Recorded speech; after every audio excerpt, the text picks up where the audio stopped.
My beloved, quiet your heart in this very moment.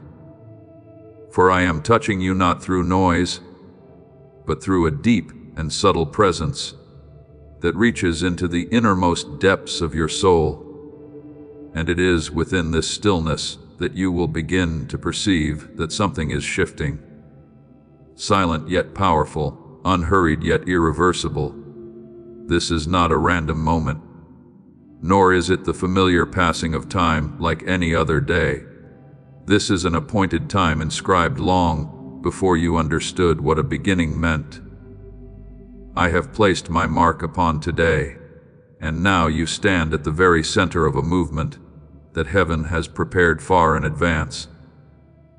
As it is written, to everything there is a season, and a time for every purpose under heaven. Ecclesiastes 3:1. And now you are stepping into that very moment. Not early, not late, but precisely aligned with my rhythm. Do not think that what you are sensing is merely a small emotional shift or a change in circumstances. No, this is a profound transition that reaches into your entire being, body, mind, and spirit. What once held you in a state of mere survival, where each day was spent simply enduring, is now falling away like a garment that no longer fits. I did not call you to survive. I called you to live with influence, with authority, and with a purpose that extends far beyond yourself. As it is written, you are a chosen generation, a royal priesthood, a holy nation. 1 Peter 2:9. And you must understand that this identity is not a distant concept. It is a reality you are now being brought into. Look deeper, and you will see that the seasons of trial you have walked through were never signs of abandonment, but stages of preparation.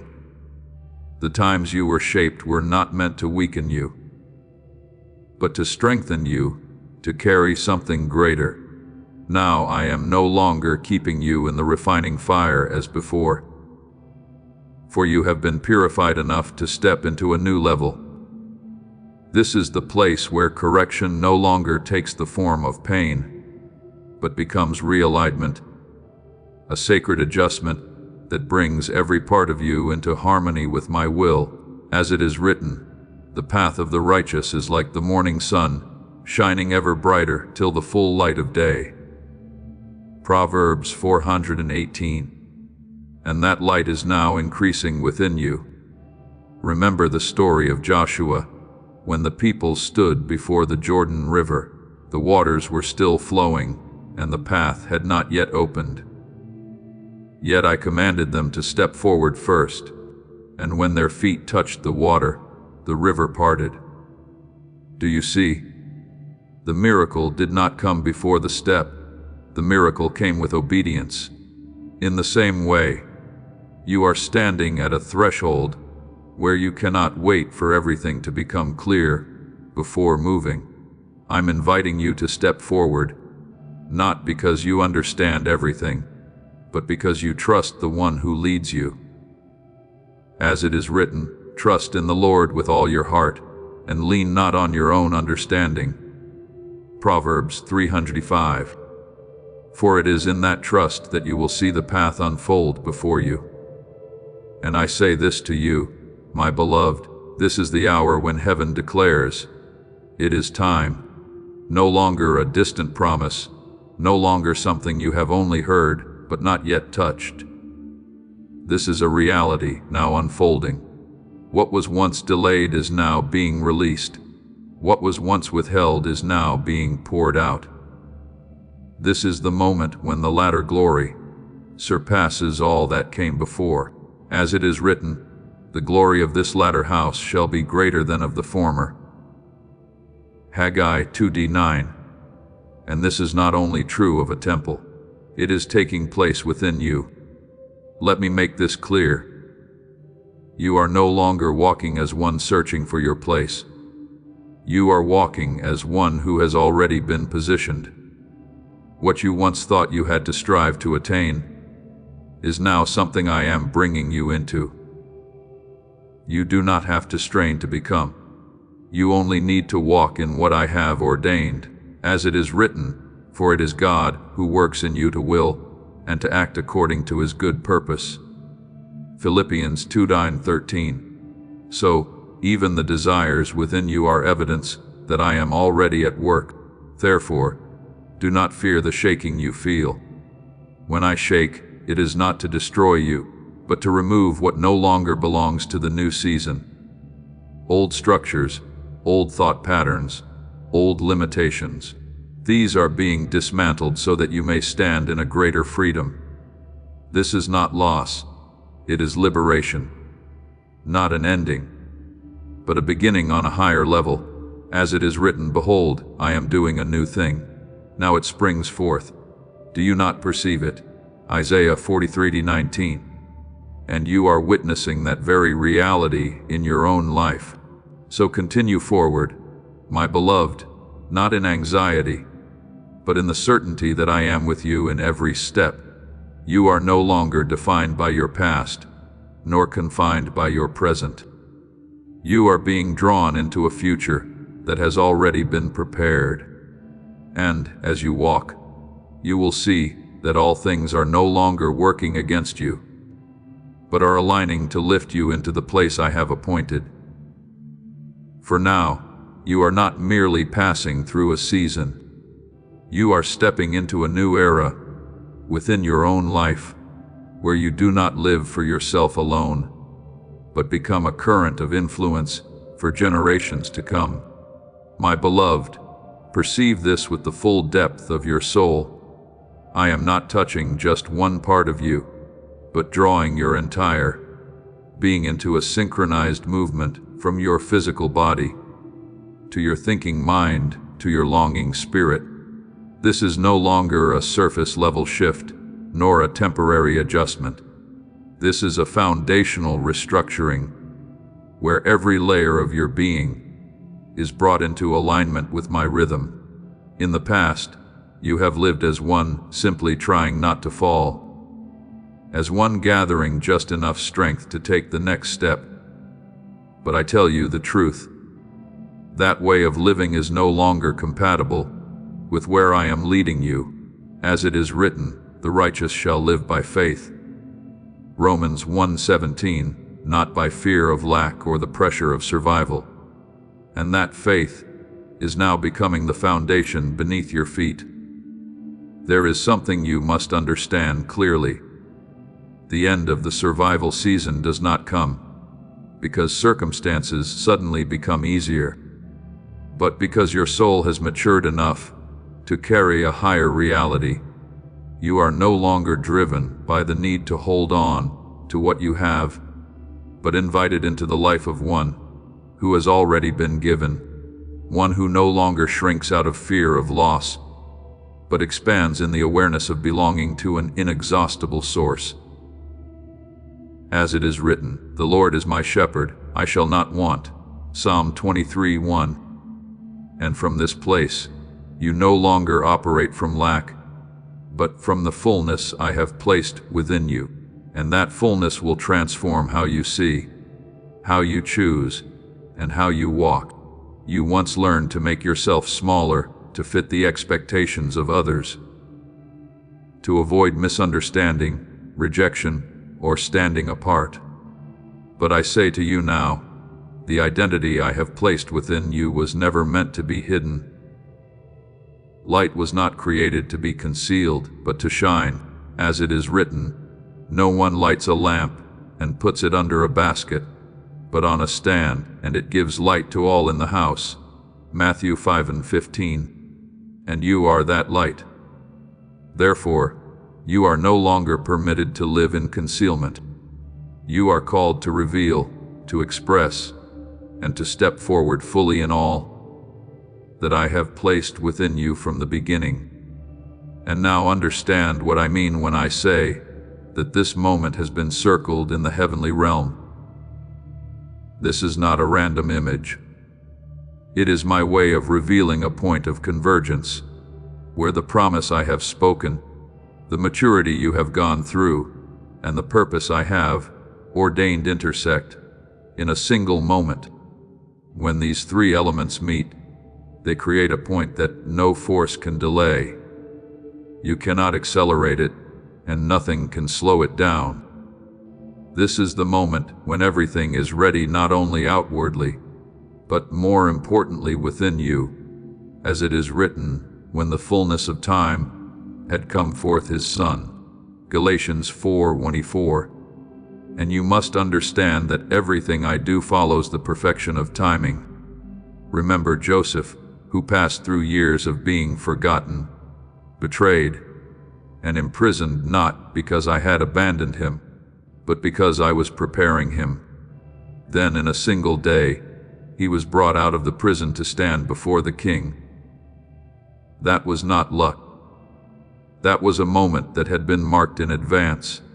Remember Ruth, who did not strive for a great future, but walked faithfully in small steps. And I positioned her at the right place and the right time to become part of a redemptive lineage. And remember Samuel, who as a young boy heard a voice in the night, a voice he did not at first understand, yet that very call opened the course of his entire destiny. Do you see the common thread was not favorable circumstances, but the meeting of preparation and the timing I had set? And now you are standing at that very intersection. This is where time, maturity, and my intention converge. You are no longer standing at the edge of the promise. You are stepping into its center here. Everything you have gone through is no longer a collection of scattered memories, but a firm foundation for what comes next. As it is written, for I know the thoughts that I think toward you, thoughts of peace and not of evil, to give you a future and a hope. Jeremiah 29:11. And that future is no longer distant. It is beginning within your present step. Therefore, my beloved, do not return to your former way of living. Do not go back to the mindset of merely trying to get through the day. You have been drawn out of that place. You are being brought into a different rhythm, the rhythm of the kingdom, where you do not merely exist, but influence, not merely preserve yourself, but overflow. Not merely receive, but become a source. Walk with this awareness. You are no longer a person limited by circumstances, but one who carries my presence. And as you walk in this, you will begin to see that everything around you starts to shift, not because you are striving to change it, but because your position in me has changed. My beloved, let this truth settle into the deepest part of your being. When I lead you into a life that carries the atmosphere of the kingdom, I do not repair you in fragments, nor patch what is old. I touch your entire being in a complete intervention, where no part is left untouched. You have been accustomed to prolonged exhaustion, where your body felt like a burden, and each step required great effort. But I declare to you that season has come to an end. As it is written, those who wait upon the Lord shall renew their strength. They shall mount up with wings like eagles. Isaiah 4:31. And this new strength does not come from striving harder, but from being sustained by me. Remember Elijah when he collapsed under the broom tree, believing his journey was over. Yet my angel touched him, gave him bread and water, and from that provision he traveled 40 days without weariness. In the same way, I am placing within you a source not of the earth, so that your body is no longer bound by former limitations, but upheld by life from above. And when I touch your mind, I do not merely comfort it, I renew it. You once perceived reality through the lens of experience, fear, and past failures, but I am transforming the way you see. Like David, when my spirit came upon him, he no longer viewed Goliath as an unconquerable giant, but as one already destined to fall before my power. As it is written, Man looks at the outward appearance, but the Lord looks at the heart. 1 Samuel 16:7. And now I am teaching you to see, as I see, not according to what your eyes perceive, but according to what I have spoken. When your mind is realigned, fear will no longer occupy the center. In its place will arise clarity and a deep awareness that you are not alone in any circumstance. Yet deeper still, my beloved, your spirit is being lifted. This is not a subtle shift you can easily overlook. This is a transformation that makes you altogether different. Remember the disciples, those who once locked themselves away in fear. But when the Holy Spirit came upon them, they stepped out with boldness that shook an entire generation. As it is written, you shall receive power when the Holy Spirit has come upon you. Acts 108. And that very power is now at work within you. You are no longer one who withdraws or retreats. You are being established to stand firm and to influence, not by your own strength, but by my presence within you. Understand this clearly. The transformation you are undergoing is not incremental. It is a commanded shift, like a decree released in heaven, that sets everything into motion at once. This is the hour when heaven proclaims that you are being called out of the old, lifted beyond former limitations, and positioned into a new sphere of influence. You may not yet see it fully with your natural eyes, but that does not make it any less real. As it is written, for the things which are seen are temporary, but the things which are not seen are eternal. 2 Corinthians 4:18. So you must learn to trust what your spirit perceives more than what your circumstances reflect. Even if outwardly all seems quiet, without visible signs, do not let that silence deceive you. In the spiritual realm, a powerful movement is taking place. If you could hear with spiritual ears, you would discern that your environment is being rearranged. What no longer belongs is being removed, and what is appointed for you is being drawn near. Please know that every seed you plant in this mission will grow into a torch that shines in someone else's darkness. Giving to this work through the link in the description or the pinned comment, whether by buying a coffee, making a donation, or becoming a member of our Ko-Fi community, does not go to a channel. Your actions are supporting a divine mission to save lost souls. Heaven moves through willing voices, but it grows through hearts that are kind. This is what I say over you now. Each gift you give is like a stream of living water that flows into the life of someone who needs healing.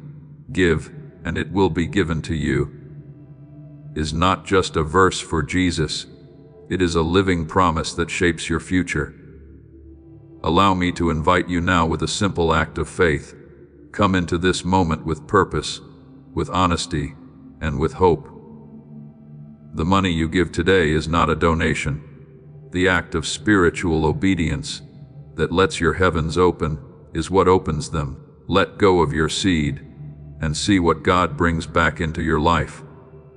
As it is written, the angel of the Lord encamps all around those who fear him and delivers them. Psalm 34:7. And even when you cannot see it, that protection and divine ordering are actively at work around you.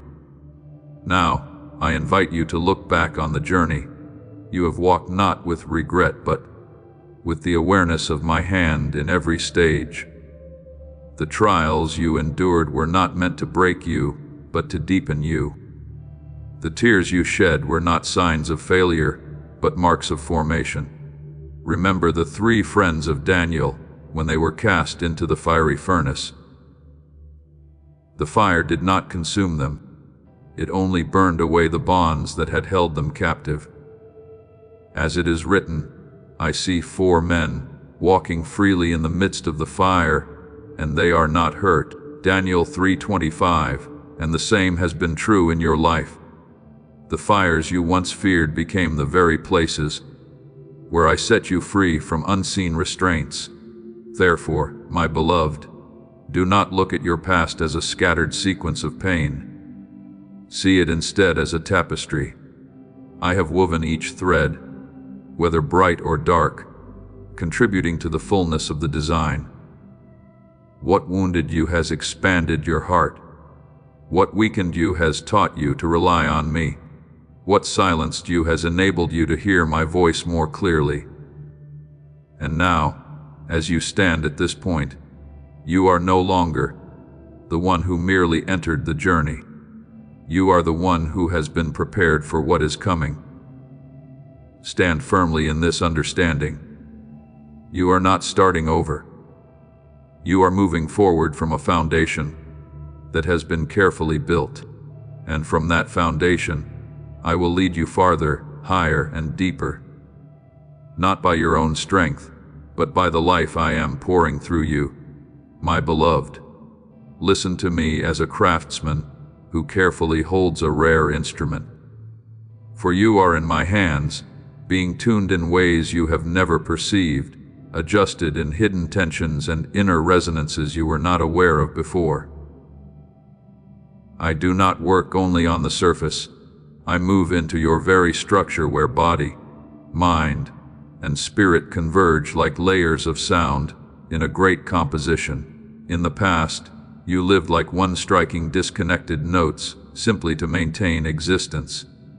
Each day, an effort to keep from falling out of rhythm. But now, I am bringing you into another reality, one where you are no longer compelled to react to circumstances, but are empowered to create, to lead, and to release what has never yet existed. As it is written, sing to the Lord a new song, Psalm 90:61. And that new song is not merely sound. It is the new life I am composing through you. Understand this clearly, my beloved. You are no longer in the phase of striving to survive. That season has fulfilled its purpose. Now you are stepping into the position of one appointed to influence, not because you have achieved it by your own effort, but because I have determined that you are ready to carry what I entrust to you. You are no longer one who clings to life as something fragile. You are becoming one who carries life, who releases life. Like a stream flowing endlessly from an unceasing source. As it is written, he who believes in me, out of his heart will flow rivers of living water. John 7:38. And that flow is now being opened within you. You once feared making the wrong choices, hesitated at crossroads, and doubted yourself. But I tell you now, you no longer stand in the position of one bound by that fear. I have placed authority in your hands, not for domination, but for the execution of what I have ordained. Remember Moses when he stood before the Red Sea. He was not merely a fugitive. He was the one holding my staff. And when he stretched out his hand, the sea had to part as it is written, lift up your rod and divide it. Exodus 14:16. And you must understand that the power was never in the staff, but in the one who spoke behind it. In the same way, as you walk in my commission, what once seemed impossible will yield before you. Yet before you fully step into that execution, I am leading you through a deeper process, not to exhaust you, but to refine you into precision. I see every layer within you, the wariness you have not spoken, the wounds you have hidden so deeply that even you have forgotten them, the shadows you believed no one could see. But nothing has ever been hidden from me.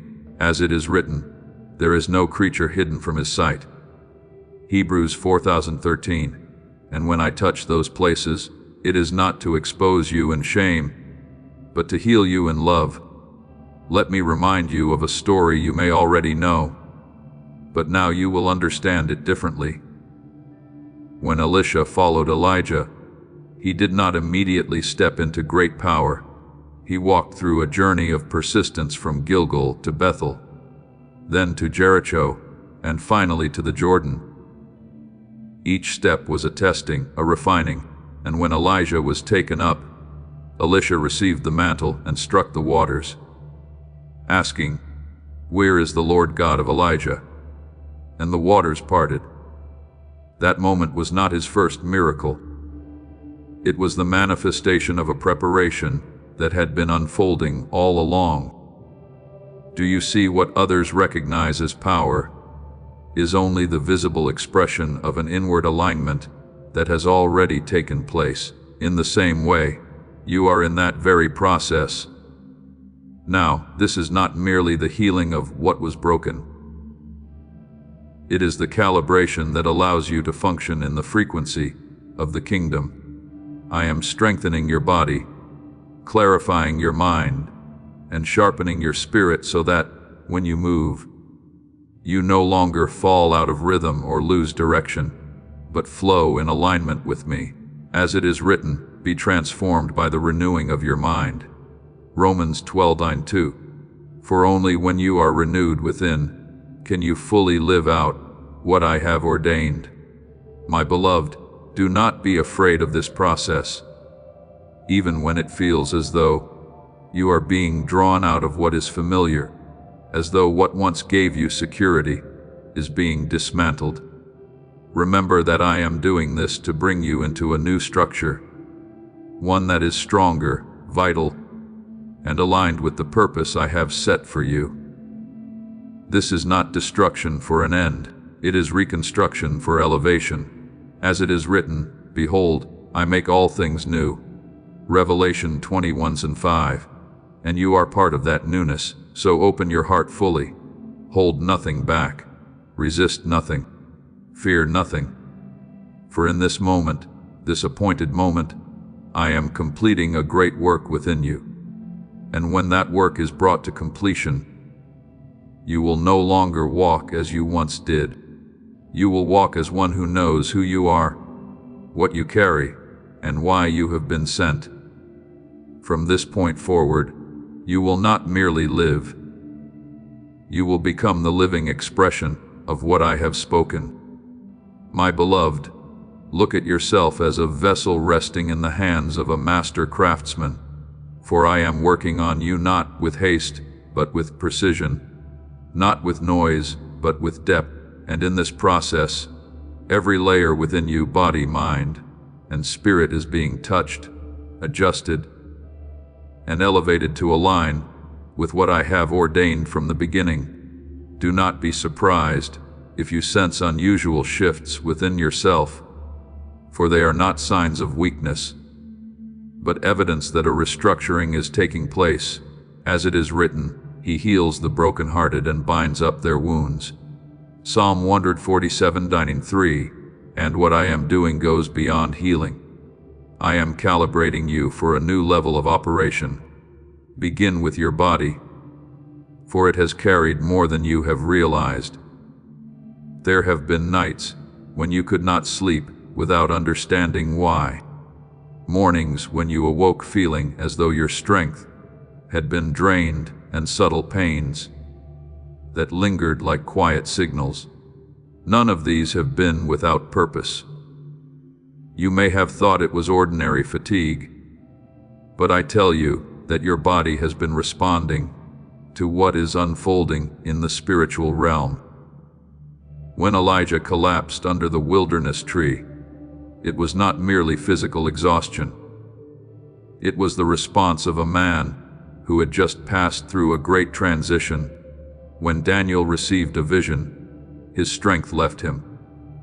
For the body cannot instantly sustain the intensity of what is divine, as it is written, I was left alone, and no strength remained in me. Daniel 10:8, showing that the body is often the first to register movement in the unseen realm. But do not be afraid, for I will not allow your body to break. I am causing it to adapt, increasing its endurance, expanding its capacity, so that you may stand firm in the new environment I am bringing you into. In the days ahead, you will notice a difference. Your strength will no longer rely solely on rest or nourishment, but will arise from a deeper source. As it is written, He gives power to the weary and increases the strength of the weak. Isaiah 4:29. And that power is beginning to operate within your body, causing what once drained you to gradually lose its hold. Then I turn to your mind the place where you have fought battles unseen by others. Your thoughts have passed through crowded spaces, filled with echoes of the past, anxieties, and voices that were never mine. There were moments when you wondered whether your mind could ever be still, whether there would come a day when you would no longer be pulled into endless cycles of thought. But I speak to you with the certainty of one who does not fail. There is no mind beyond my ability to restore. As it is written, be transformed by the renewing of your mind. Romans 12:2. And that renewal is not something you must produce. It is something I am accomplishing within you. Imagine your mind as a tangled fabric, each thread woven into knots over the years, and now I am patiently loosening each one. You will begin to notice the change. Not sudden, but unmistakable. Scattered thoughts will gradually gather into focus. The inner noise will quiet down. The fears that once occupied space will fall away like dry leaves in a changing season.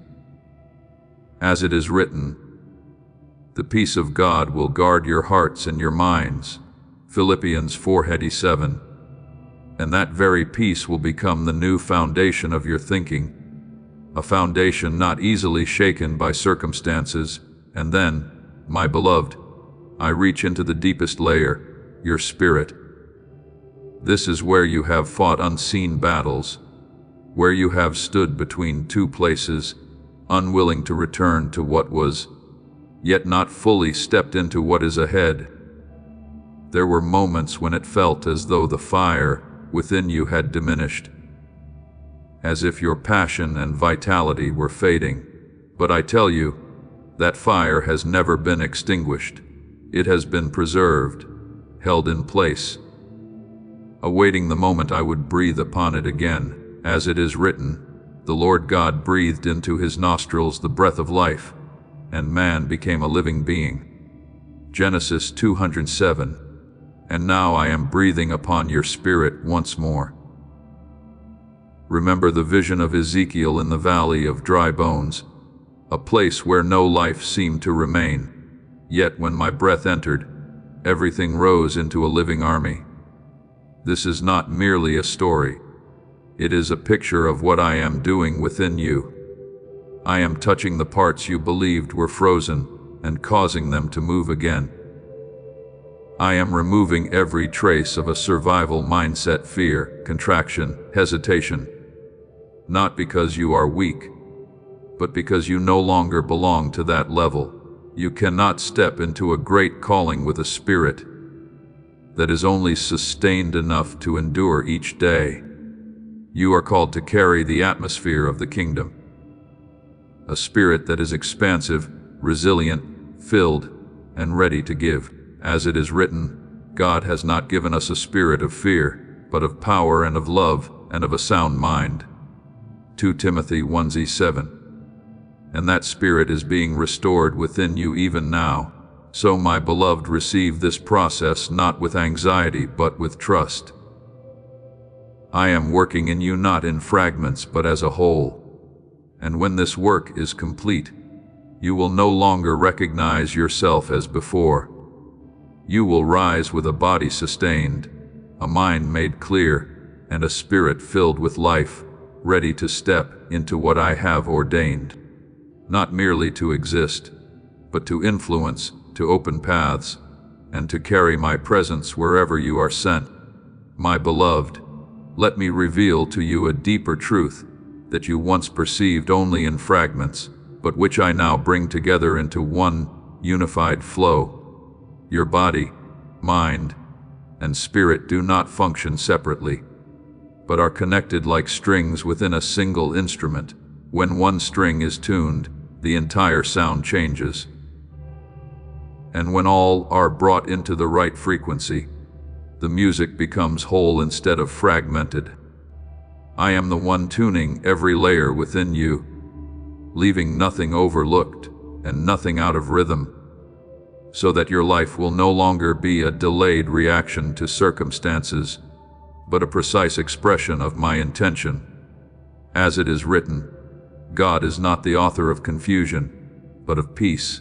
1 Corinthians 14:33. And that peace is the sign that every part of you is being brought into divine order. Recognize how I am working when your body is restored and receives new strength. Your mind no longer needs to build defensive walls as it once did. When your mind is no longer strained in resistance, it becomes still. And in that stillness, your spirit begins to speak more clearly.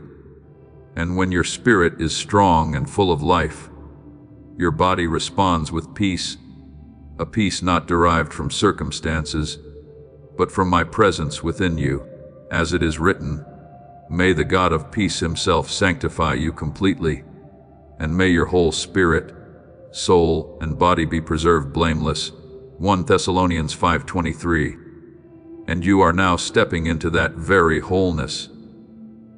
You have grown accustomed to living in delay, a mode where you had to wait to feel your way forward, to react only after events had already unfolded. But I am bringing you out of that pattern of operation. When the three dimensions within you are brought into alignment, you will begin to live with precision. You will no longer be carried along by circumstances, but will become one who shapes them. You will no longer strive just to sustain yourself, but will begin to release the atmosphere of the kingdom, an atmosphere in which peace, clarity, and authority flow from you into your surroundings. As it is written, you are the salt of the earth. You are the light of the world. Matthew 5:13. And this is not merely a title. It is the way you function when you abide in me. But my beloved, understand this. The work I am doing in you does not end with you. What I am realigning in you today will open the way for those who come after you. Every time you release a fear, you are not only setting yourself free, you are breaking a cycle that future generations will no longer need to carry. Every time you step into truth, you are creating a clearer path for the footsteps that will follow, just as Abraham walked by faith and opened to lineage. As it is written, in you all the families of the earth shall be blessed. Genesis 12:3.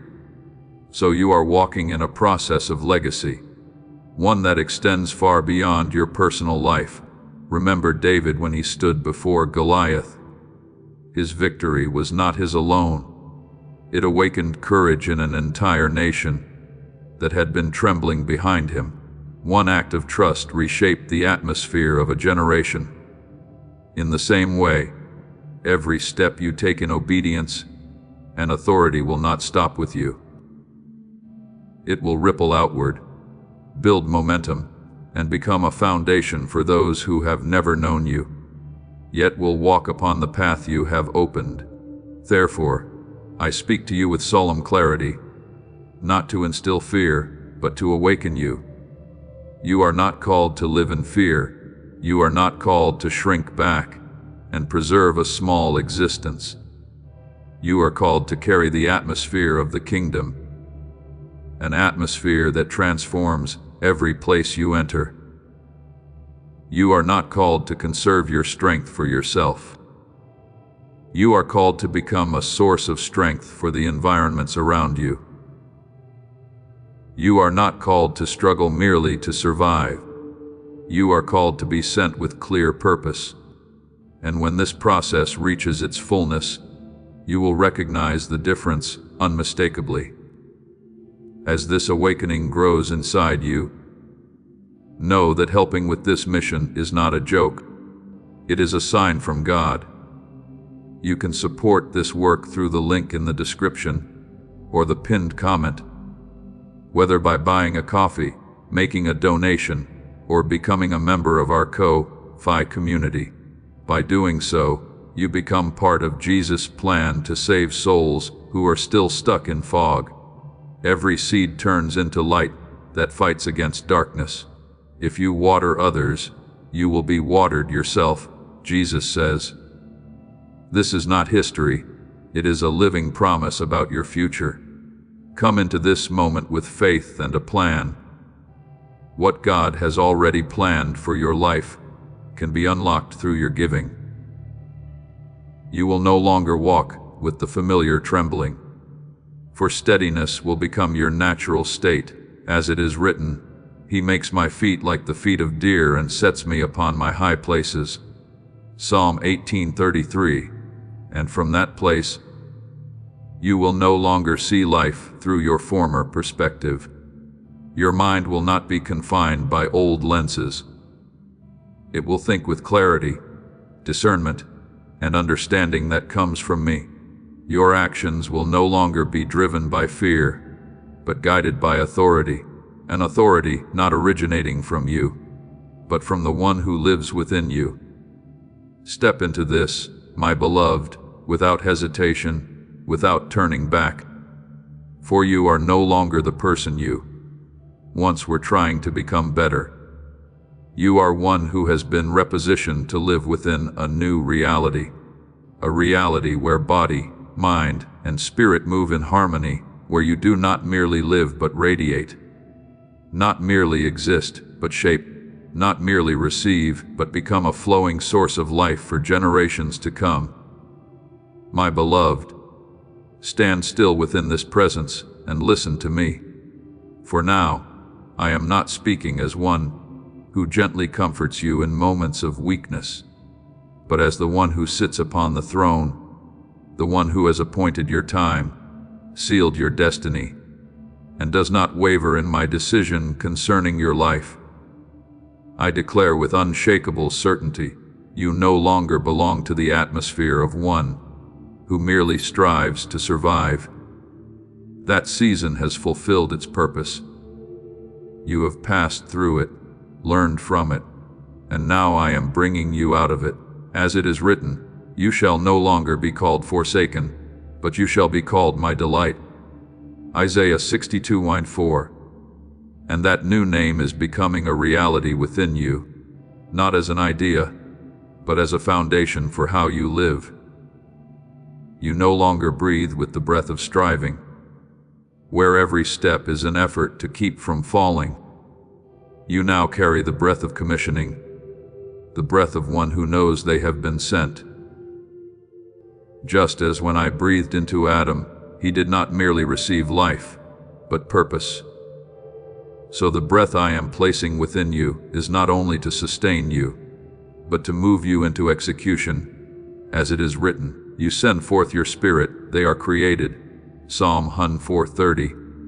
And that breath is now reshaping how you walk, how you speak, and how you appear in the world. You are no longer building your life by your own effort. You are walking in what has already been ordained. Recognize this transition for it. It will not come like a loud storm, but like the light of dawn spreading over the mountains. Quiet yet unstoppable. You will see darkness recede without striving. You will notice that what once caused hesitation is losing its power. As it is written, the light shines in the darkness, and the darkness has not overcome it. John 1:5. And that light is increasing within you. What you carry is no longer a reaction to circumstances. It is a presence that causes circumstances to change. You once waited for opportunities, searched for doors, and wondered when you would be used. But I tell you plainly, you are no longer one who stands outside waiting. In this season, your very steps will open doors. Your presence will create opportunity. Like Peter at the beautiful gate, he did not ask for an opportunity. He acted from what had already been given, and the lame man rose, as it is written, "What I have I give to you." Acts 3:6. And this is how you will now function, not from lack, but from what I have placed within you. You will no longer ask, "Am I enough, or will I ever be used?" Those questions belong to a former season, when your identity was not yet clear. The chosen do not live in uncertainty about their worth. They walk in the assurance that they have been entrusted with a portion. As it is written, "You did not choose me, but I chose you and appointed you." John 15:16. And that choosing does not shift with emotion or circumstance. It stands firm, and you are now stepping into that stability. And my beloved, I want you to see your true stature, not through the lens of your past, nor through the limitations you once believed were real. Your measure is not defined by what you have done, but by the light I have placed within you that is now growing. Remember David as a young shepherd. No one saw him as a king, but I did. When he stood before Goliath, he did not stand by physical stature, but by the awareness of who he belonged to. As it is written, "The battle is the Lord's." 1 Samuel 17:3-47. And when you understand this, you will no longer be diminished by what stands before you. There is a story I want you to hold close. Esther did not enter the palace by striving for position, but because I placed her there for an appointed time. When that moment came, she was no longer a girl carried by circumstance. She became one who altered the destiny of a nation. As it is written, "Who knows whether you have come to the kingdom for such a time as this?" Esther 4:14. Do you see the meeting of time and position is never accidental, it is orchestration. And now you too are standing in such a moment. Therefore, my beloved, you are no longer living each day merely to get through it. You are no longer measuring yourself by whether you feel okay or not. You are now living to impact, to bring life into barren places, to establish order where there is chaos, and to open paths where none have existed before. As it is written, "I will go before you and make the crooked places straight." Isaiah 45:2. And you do not walk alone. I go before you, and you follow in my steps. Rise in this awareness. You are no longer defined by circumstances. You are one who carries the atmosphere of the kingdom. When you enter a place, you do not merely arrive, you establish. When you speak, you do not merely produce sound, you release. When you act, you do not merely react, you execute. From this point forward, your life will become a continuous flow of influence. Quiet yet undeniable, unpretentious, yet filled with authority. Go forward, my beloved, without turning back, without doubt, without diminishing yourself. For you have been appointed to walk as one who carries royal authority, one who knows where you come from, to whom you belong, and for what purpose you have been sent. And as you walk in this understanding, you will see that every place you step into will not remain the same, because you carry my presence with you. Receive this word as a seal placed deep within your soul, not as a passing sound, but as a living command that begins to operate within every breath you take. I have not called you merely to hear. I have called you to carry. To carry the atmosphere of the kingdom is not an abstract idea, but a tangible reality expressed through how you live. From the smallest spaces that seem unnoticed to the greater environments into which you will be sent. You do not need to wait for a great moment to begin, for your present step is already the beginning of something great. As it is written, he who is faithful in what is least is faithful also in much. Luke 16:7-10. So every place you stand becomes an altar, and every action you take becomes an act of execution. Stand as one supported by heaven, not with self-generated confidence, but with the certainty that comes from knowing to whom you belong. When Elisha was surrounded, his servant trembled at the sight of the enemy's army. But when his spiritual eyes were opened, he saw the hills filled with horses and chariots of fire surrounding them. As it is written, those who are with us are more than those who are with them. 2 Kings 16:16. And you must know that the support around you never lacks. You do not walk alone, nor do you make decisions in isolation. There is an unseen host accompanying you, guarding you, and establishing what you cannot accomplish by yourself. Act as one who has been sent, not as one searching for a place. You do not need to prove your worth, for your worth was established before you ever began to move. Like Moses standing before Pharaoh, he did not come to request a position. He came to carry out a command, and when he lifted the staff, he was not proving his own power, but revealing the power of the one who sent him.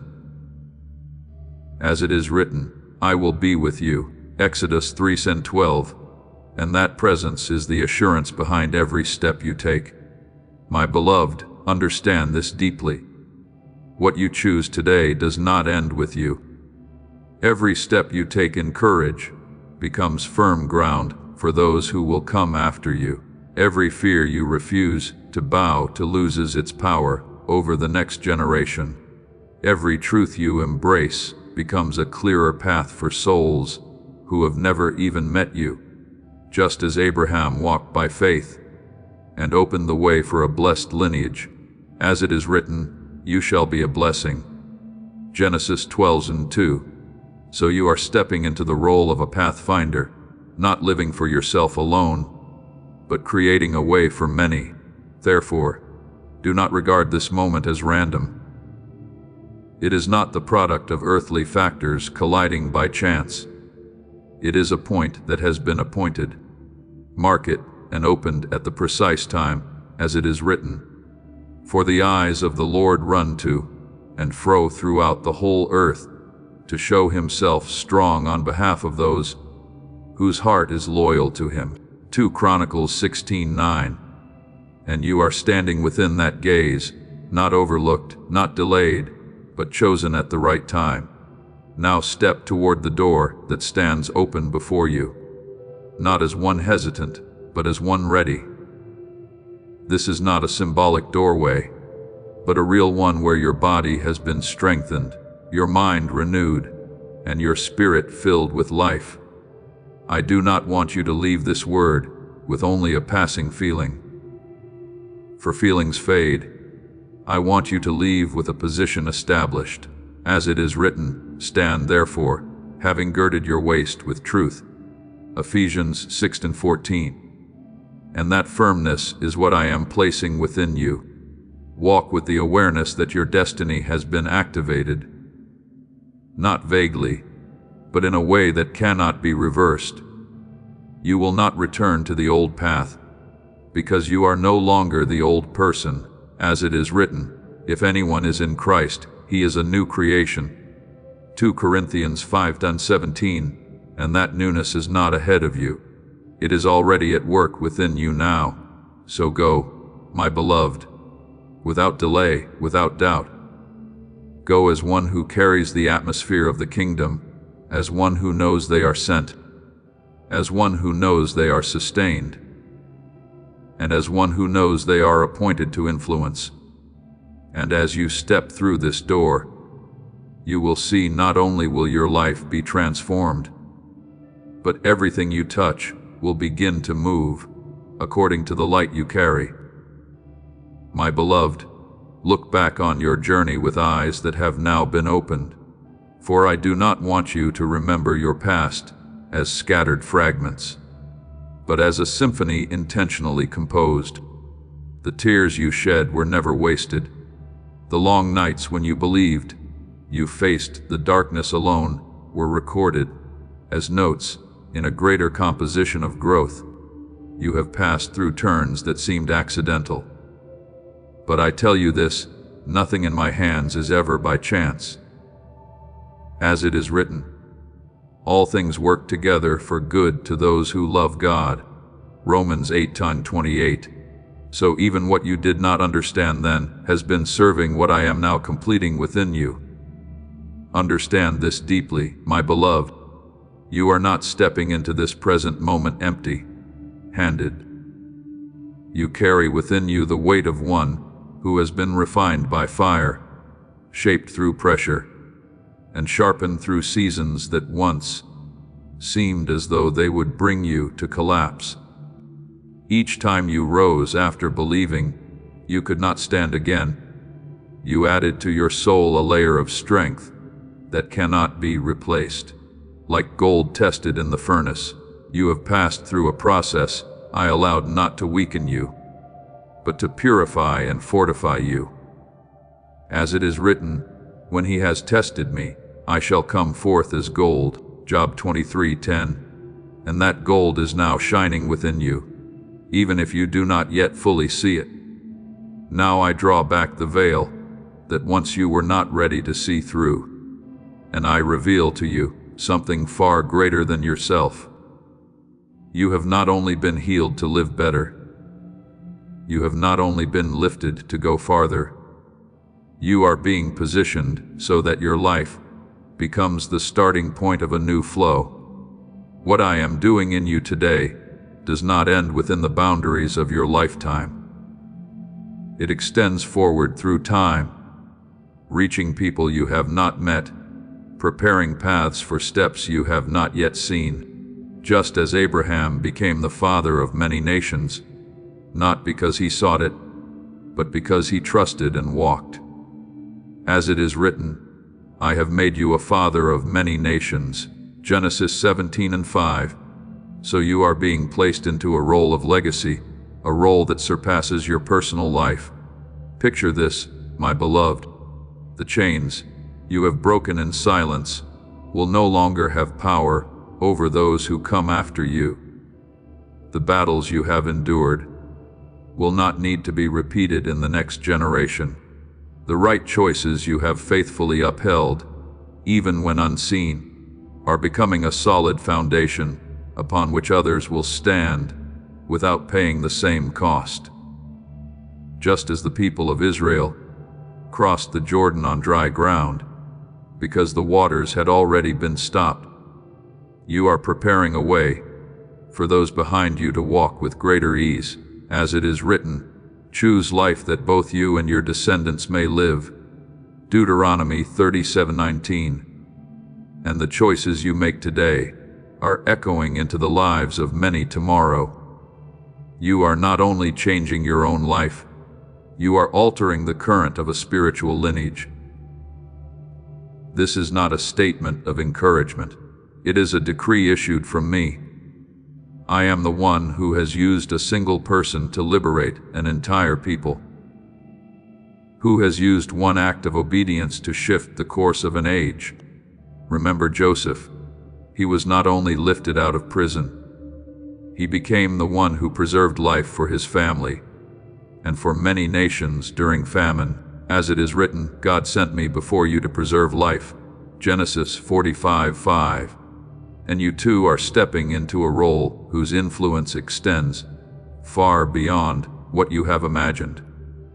Perhaps what I am speaking over you is too great, too far beyond the way you have been accustomed to thinking about yourself. But I say this to you, it is precisely because it is great that I chose you. I did not choose you because you were already perfect, nor because you had never stumbled. I chose you because you learned how to rise again. Because you learned how to trust even when you did not understand. Because you learned how to surrender even when it was not easy. As it is written, God resists the proud, but gives grace to the humble. James 4:6. And it is your humility, your faithfulness, and your willingness to be transformed that have made way for me to do greater things through you.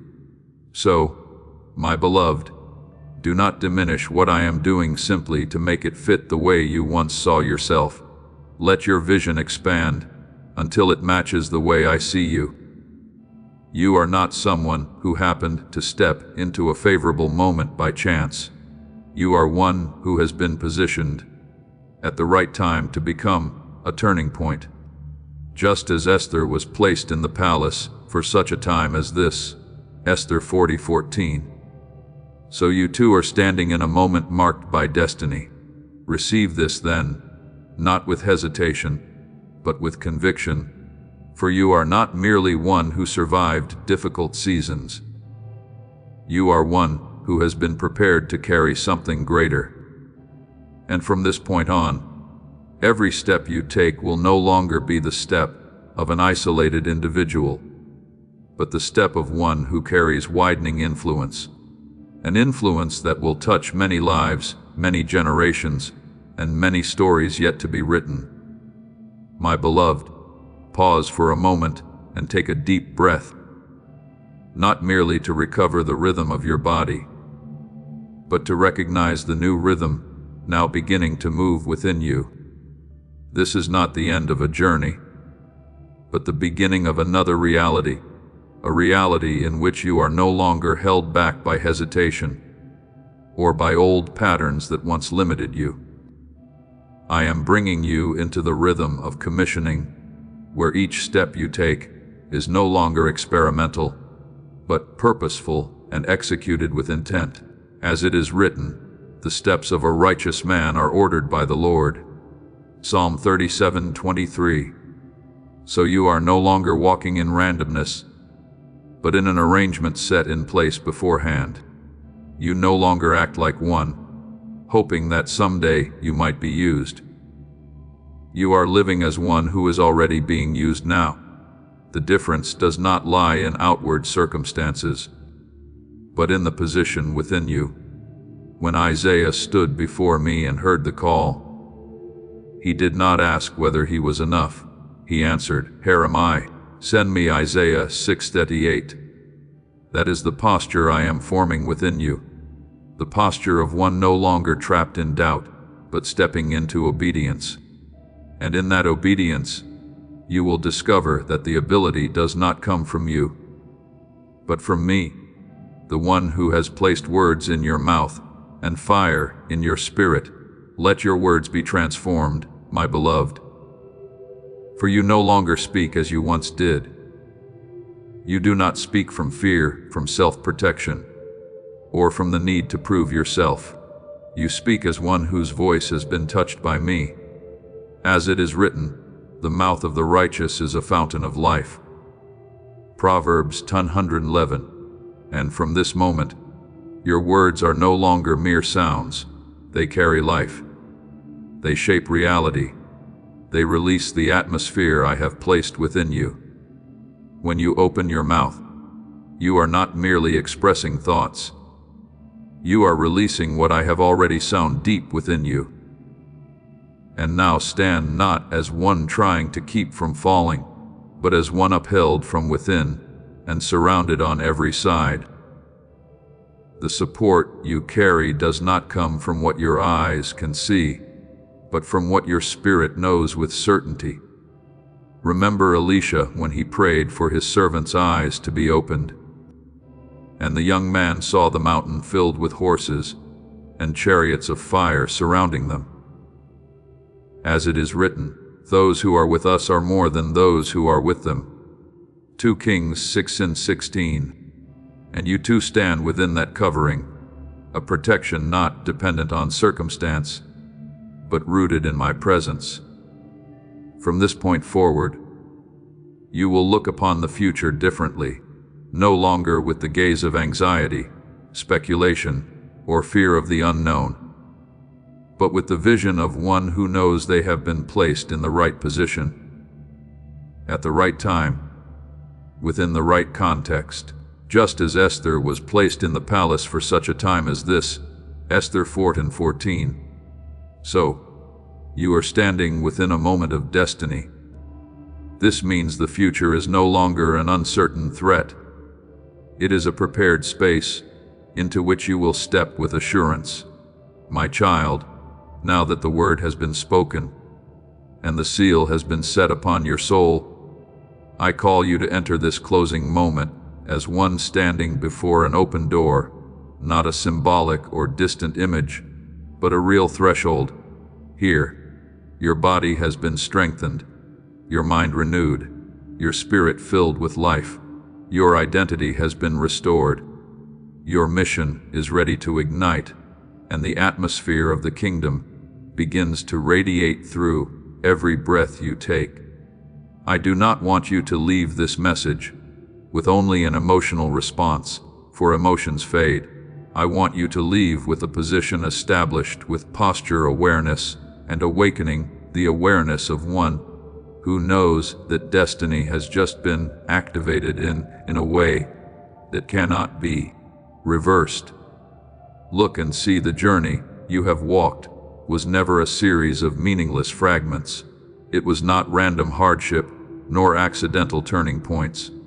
Every tear, every long night, every prayer, every fall, and every rising again, all of it has composed the music of your formation, which I now use as the foundation to lift you in this appointed hour. Nothing you have endured has been wasted. Every part has contributed to the strength you now carry. You do not enter this circled moment empty-handed. You step into it bearing the weight of one who has been refined, tested, shaped, and proven through seasons that once seemed ready to overwhelm your soul. Now I draw back the final veil and show you what you were not yet ready to see. You are not only restored, not only lifted, not only directed, you are called to influence generations. What I am doing in you today carries power that moves through time. You are the beginning of a new current. You are a marker for those who will look upon your life and find hope, resilience, and my presence.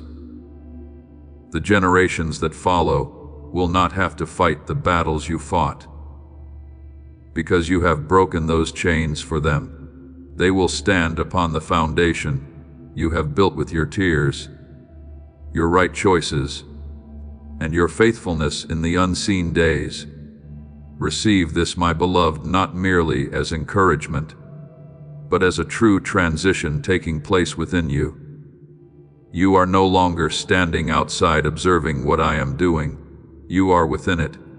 You are no longer waiting for a beginning. You have already begun. From this moment forward, every step you take will bear the mark of commissioning. Every word you speak will carry the resonance of life, and every gaze you cast toward the future will reflect the certainty that you are not misplaced. You are exactly where I have appointed you to be. And now, as the rhythm of sending has begun to move within you, as you no longer stand in the posture of waiting, but have entered the flow of execution, open your heart even deeper, not to gather more knowledge, but to respond with the awakened soul within you. Let what I have sown in you not remain as understanding alone, but rise as a living voice from the deepest place within you.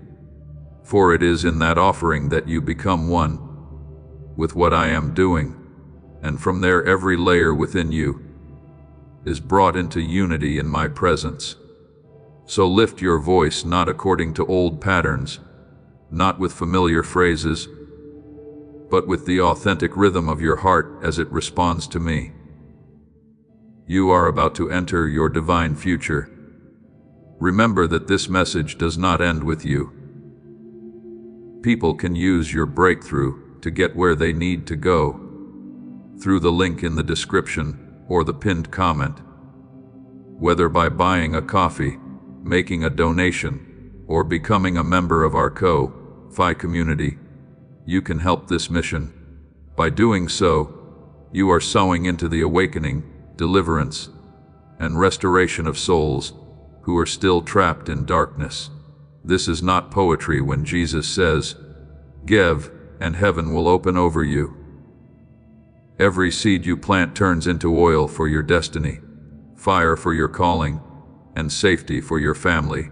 Now is your time, my child. Have faith, and as you do, watch God multiply what you let go of. For I do not seek polished words. I seek truth within your spirit.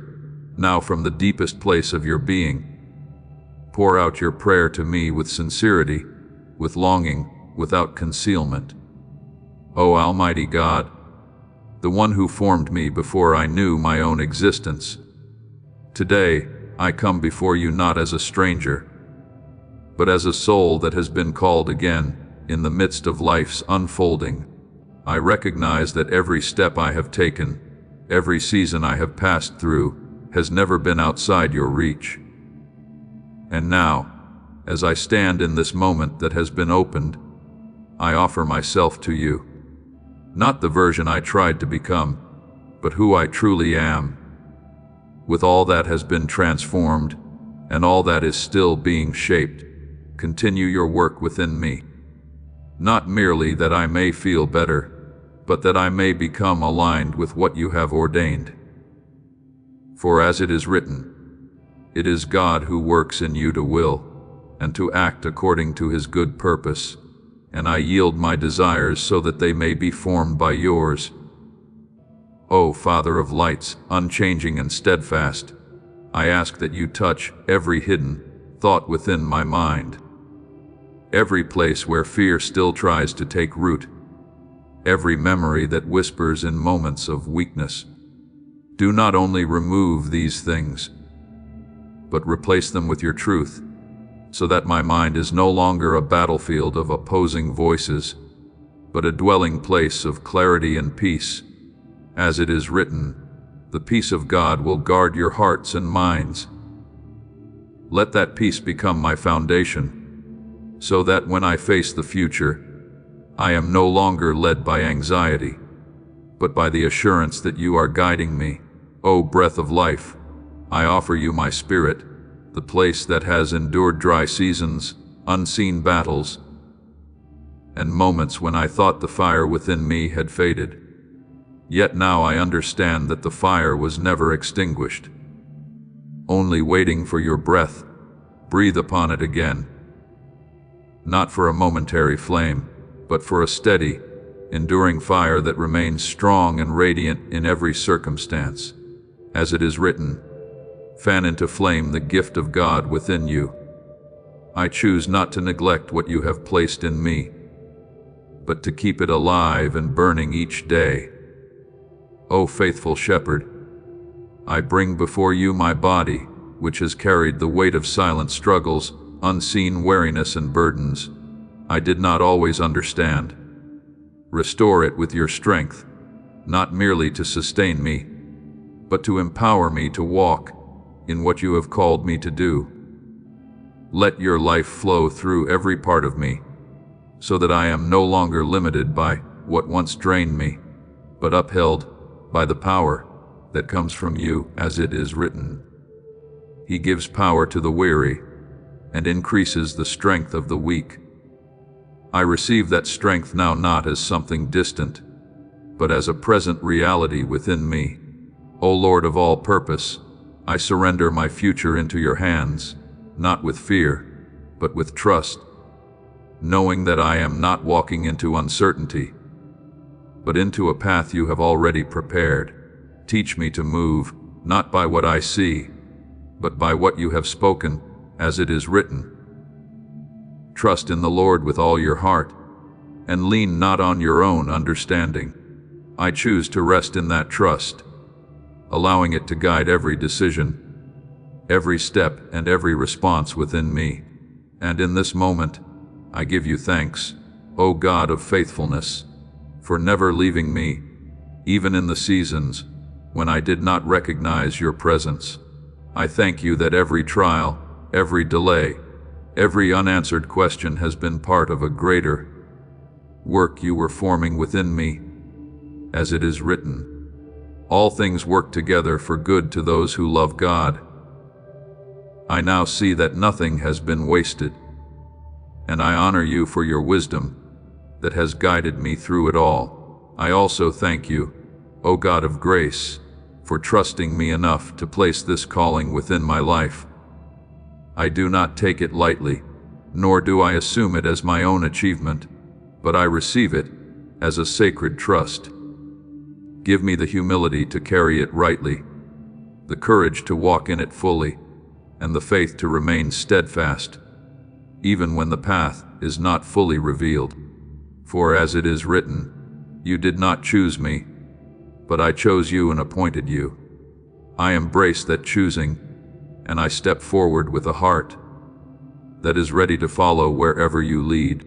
My beloved, remain in this posture, not as one who has merely spoken words, but as one who has entered into alignment. For what has been released in this moment does not end here. It continues, it grows, it unfolds within you, and from this place you will rise, not as you once were, but as one who has been renewed, established, and sent. O God of commissioning, I no longer ask you to give me a position, for I know that my place has already been appointed. I ask instead that you give me a heart that is ready to step into it. Remove from me all hesitation, all habits of delay, all indecision that has ever held me back. Teach me to walk not when everything is clear before my eyes, but when I hear your voice, as Abraham left his familiar place without knowing where he was going, yet still walked in trust. So I ask to walk in that same faith, not needing to understand everything, but trusting completely. O loving Father, I ask you to use my life not only for myself, but for those I have never met, and for generations I will never know. Let every decision I make today become a foundation for others tomorrow. Let what you do in me not be limited to the span of my lifetime, but flow onward into future generations. As it is written, the righteous will be remembered forever. I do not seek fame, but a spiritual legacy, a flowing river of life that is never interrupted. And now in the midst of these prayers, my heart rises in deep gratitude, not because everything is already perfect, but because I realize that even in what is still unfinished, you are at work.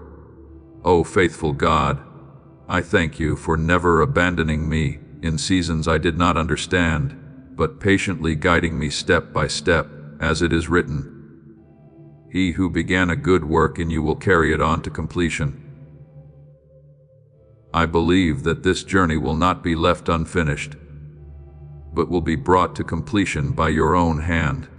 And I also offer you thanks, because you have chosen me, not because I am worthy, but because your love for me is greater than all my limitations. I thank you for trusting me enough to entrust me with a part of your plan. And I respond not with perfection, but with faithfulness. As it is written, whoever is faithful in little is also faithful in much. I choose to live each day in that faithfulness, knowing that every small step carries great meaning in your hands. My beloved, rise from this place of prayer, not as one who has only asked, but as one who has received, not as one still searching, but as one who has been positioned. For I have heard you, I have touched you, and I am still working within you. From this place you will walk in a new rhythm, the rhythm of commissioning, the rhythm of certainty, the rhythm of a life carrying the atmosphere of the kingdom, where you do not merely exist, but radiate life, not merely walk, but open paths, not merely live for yourself, but become a source of blessing for many generations. Thank you for listening to this message. Know that you are not merely a listener. You are one chosen to live daily in the presence of the Word of God. Do not forget to subscribe and turn on the notification bell so you do not miss any divine message. Amen. My beloved child, there are things you expect me to change right before your eyes, yet what I choose to do first lies deeper than any circumstance. I do not begin at the surface. I touch the pivot within the place where every thought, every decision, every step of yours is born. If the direction of your heart is misaligned even by a thread, then, no matter how fast you move, you will drift farther from what I have appointed. Therefore, my intervention is not to hinder you, but to keep you from a path that seems right yet leads you astray. As it is written, trust in the Lord with all your heart and lean not on your own understanding. Proverbs 3:5. I am teaching you to reset the axis of your life, not according to feelings, but according to the truth that proceeds from me. But do not think that this correction is always loud or obvious. Many times I work in a stillness so deep that you feel as though nothing is happening. You look for grand signs and powerful shifts, yet I choose the way of subtlety. Remember the story of the boy Samuel. When I called to him in the night, at first he did not recognize my voice and thought it was his teacher speaking. Only after repeated listening and guidance did he understand that it was I who was calling him.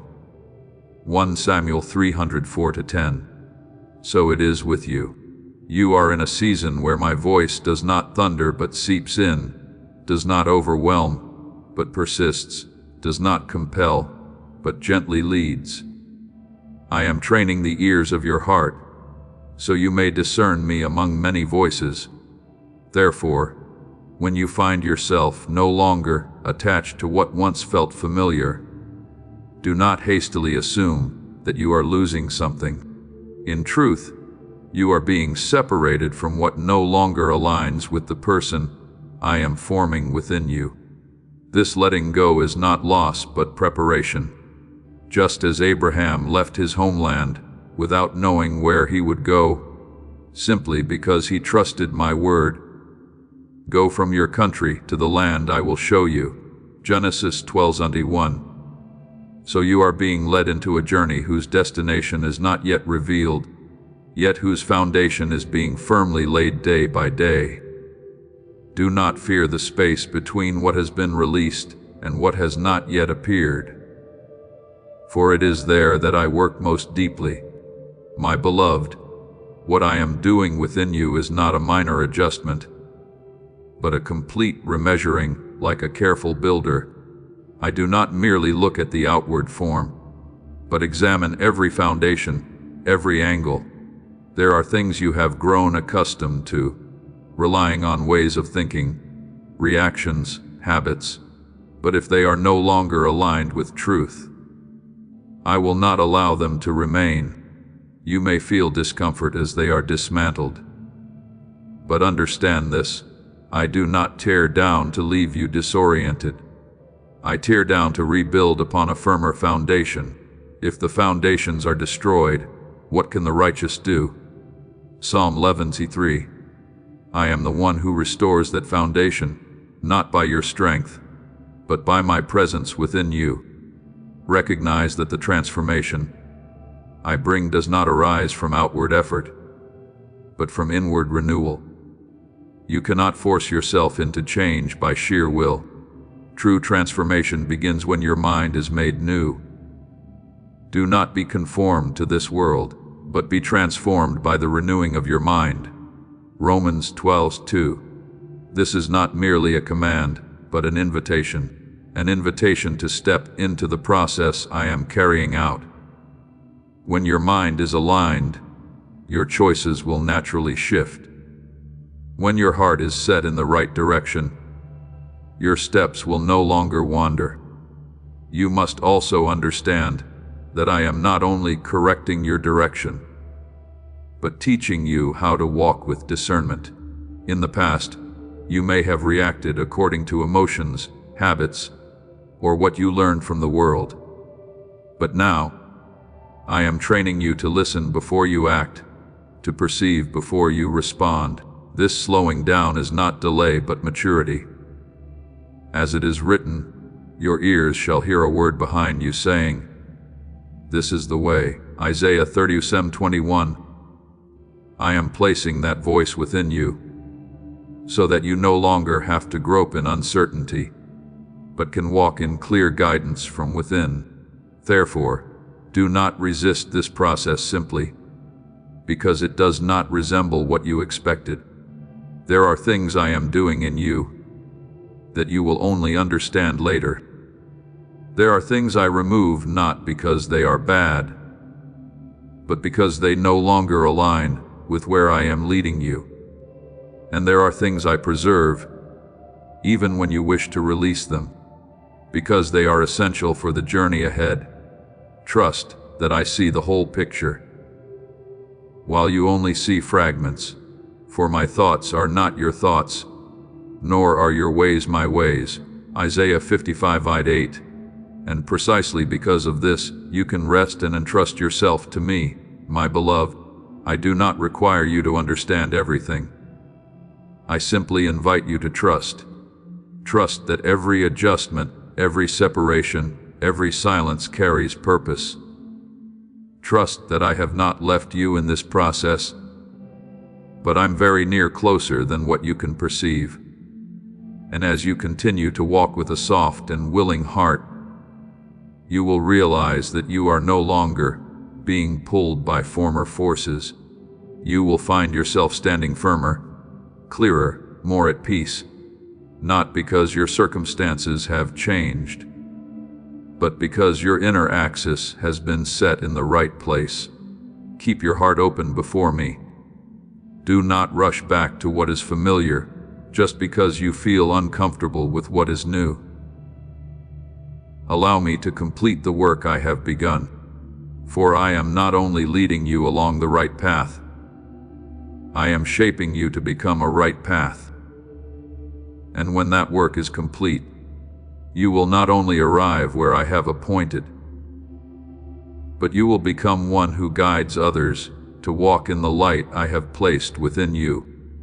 My beloved child, there will be moments when you stand before a choice that appears clear and reasonable to your mind. Yet, something within causes you to hesitate, as though a gentle but firm force is holding you back from stepping forward. Do not grow frustrated with that feeling, and do not assume it means you lack decisiveness in that very moment. My hand is upon you, not to prevent you from living, but to keep you from entering what does not belong to you. For I see the turns ahead that you cannot yet perceive, and I will not allow you to wander simply because a choice appears right. As it is written, there is a way that seems right to a man, but its end is the way of death. Proverbs 14:9-12. So the pause you feel is not an obstacle, but my hidden protection over you. And there will be seasons when you realize you can no longer live as you once did. No longer return to the thoughts, habits, or connections that once made you feel secure. This is not because you are weak or lost, but because you have outgrown that place. When a soul is expanded, it no longer fits within former boundaries. Like a vessel that has been refired, it cannot return to its original form. I am bringing about in you a maturity that cannot be reversed, and the discomfort you feel is the sign that you have crossed into a new threshold. When I was a child, I spoke as a child, but when I became a man, I put away childish things. 1 Corinthians 13:11. This word is alive in your journey, not as a theory, but as a reality unfolding day by day.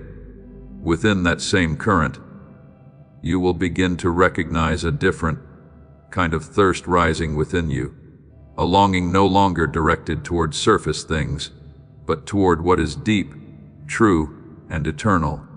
You will no longer be satisfied with what merely keeps you occupied.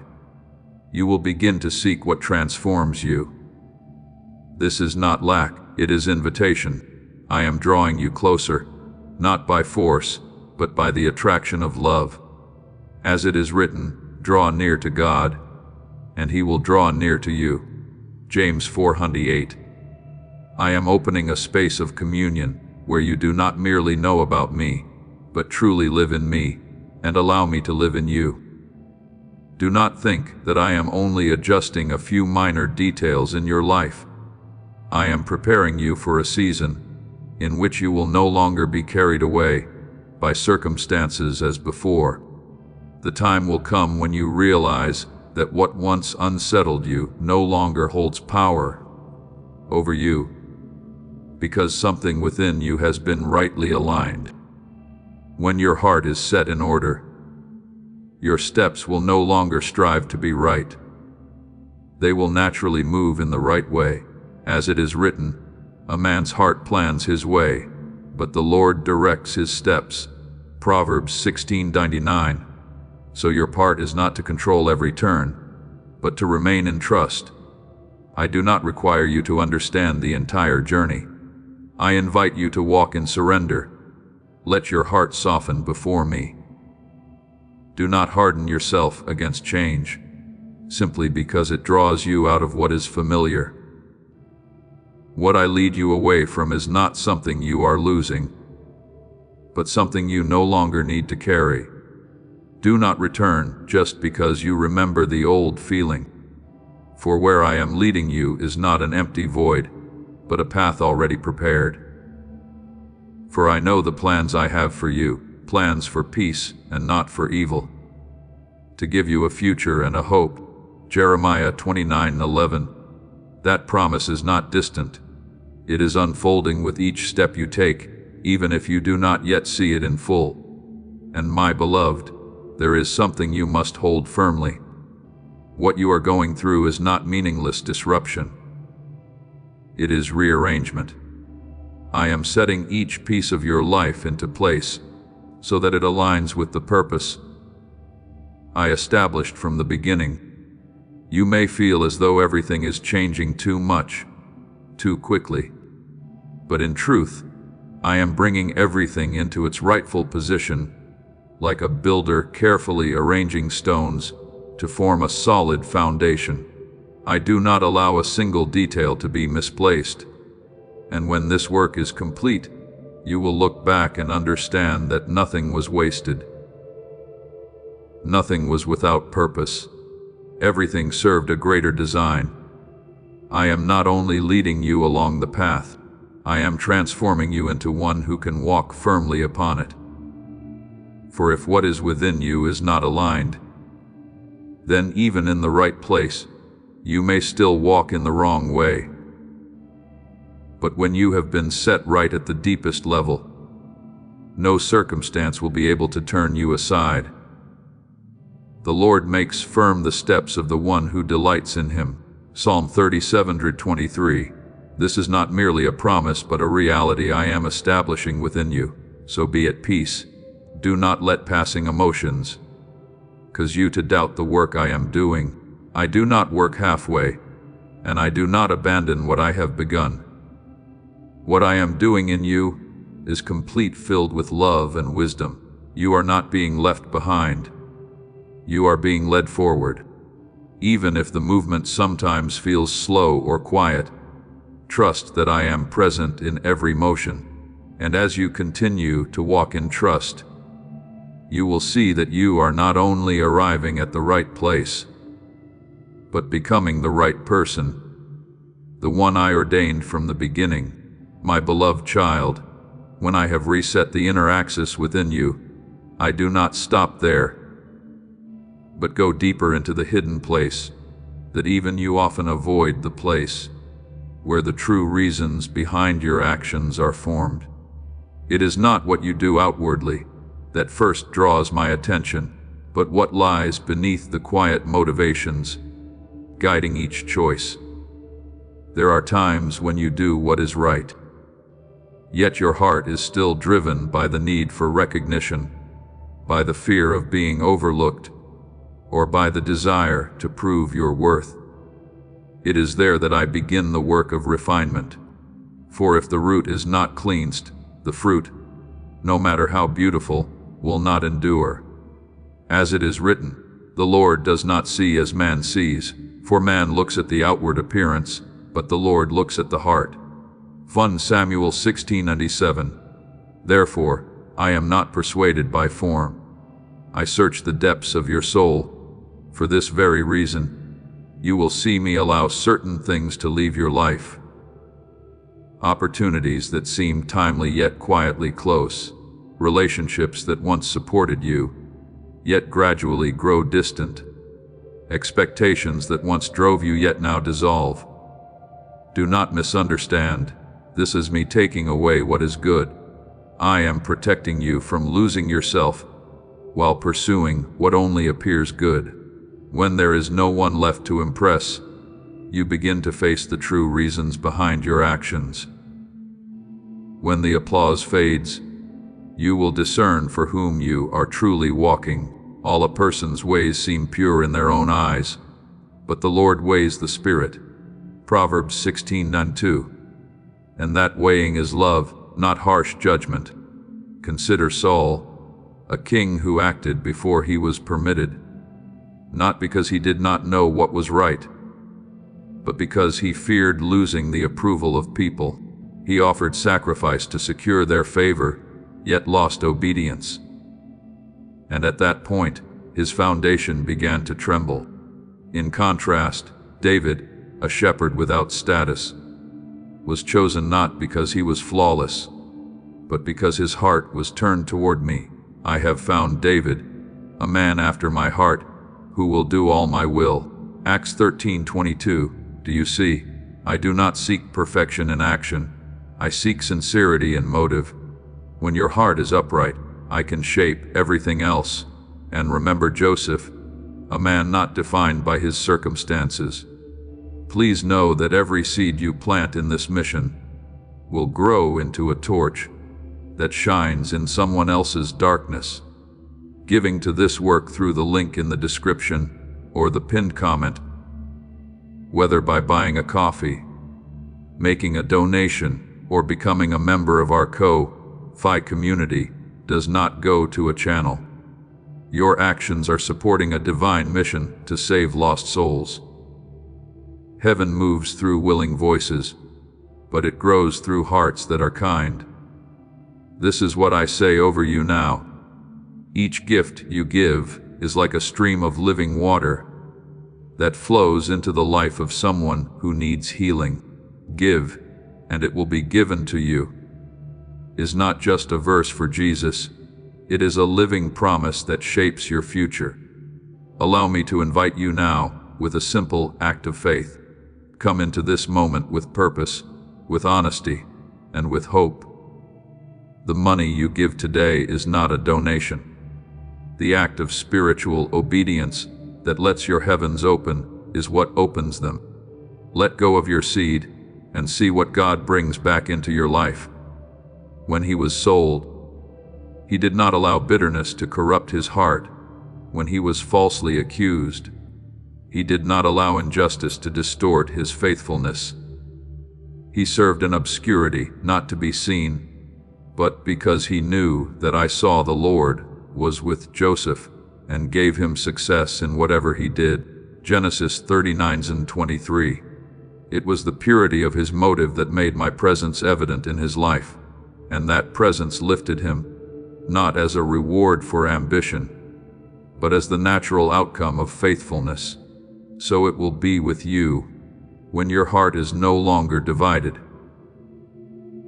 I will place you in the right place at the right time, not because you strive for it, but because you are ready to carry what I entrust to you. My beloved, returning to me as your center, and the purification of your motives cannot be separated. When your heart is anchored in me, you will no longer be drawn by false lights, fleeting praise, the pressure to prove yourself, the quiet comparisons, and when your motives are refined, you will walk with a new lightness. What once felt like a burden will become an honor, because you are no longer acting to be recognized, but as an act of worship. Whatever you do, do it wholeheartedly, as unto the Lord, and not unto men. Colossians 3:23. And when you live in that truth, you will be freed from the weariness of trying to become someone in the eyes of others. Allow me to complete this work in you. Do not return to old ways simply because they are familiar. Do not revive old motivations just because they once made you feel useful.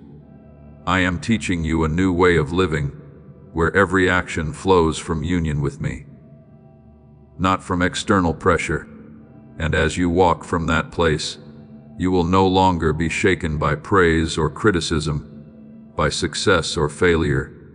You will stand firm because your foundation is no longer in the world, but in me. Blessed are the pure in heart, for they shall see God. Matthew 5:8. I do not want you to glimpse me only in extraordinary moments. I want you to recognize me in every ordinary step. When your motives are pure, your vision will be clear. When your heart is undivided, you will see me more clearly than ever within your decisions, your actions, even in the smallest things you once overlooked. And in that seeing, you will no longer lose your way. For I am not only leading you to what is right, I am making you right. And when that work is complete, no circumstance, no voice, no pressure will be able to pull you away from the path I have appointed. Be at peace, for the work I am doing in you is deep, meticulous, and complete. I am refining you not to weaken you, but to purify you, a vessel I can use freely, unhindered by any hidden motive. And in that state, you will not only walk with me, you will reflect me in all that you do. My beloved child, when your heart no longer turns toward the eyes of people, when your actions are no longer driven by the fear of being forgotten, you step into a freedom that the world can neither understand nor control. Within that freedom, you do not need to strive for attention, for the steadiness within you naturally releases influence. I have spoken. The Lord looks at the heart. 1 Samuel 16:7. And when your heart is upright before me, you no longer need to prove anything. Your voice does not need to be loud, yet it carries weight. Your steps do not need to be fast, yet they are strong enough to shift the ground beneath you. When your motives are pure, everything you do becomes both gentle and profound. You love not out of lack, but because you have been filled from within. Look back upon the journey you have walked, not with regret, but with understanding. There were seasons when you strained to establish yourself, comparing, striving to secure a place in the eyes of others. There were also moments when you withdrew, fearing misunderstanding, fearing the loss of acceptance you once believed was necessary to survive. But I have not left you within that cycle. I am forming in you a new person, one who is no longer lifted by praise, nor diminished by criticism. As it is written, blessed is the one who trusts in the Lord, whose confidence is in him. Jeremiah 17:97.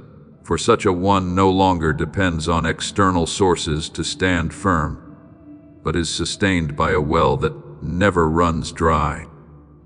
You will recognize this change not through a sudden outburst, but through a quiet and steady unfolding. The things that once troubled you will gradually lose their weight.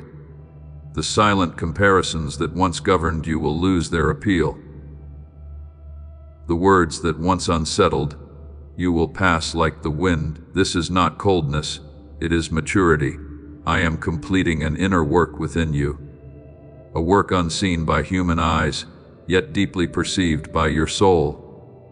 When your motives are refined, You no longer love in order to be loved in return, but because your very nature has been transformed.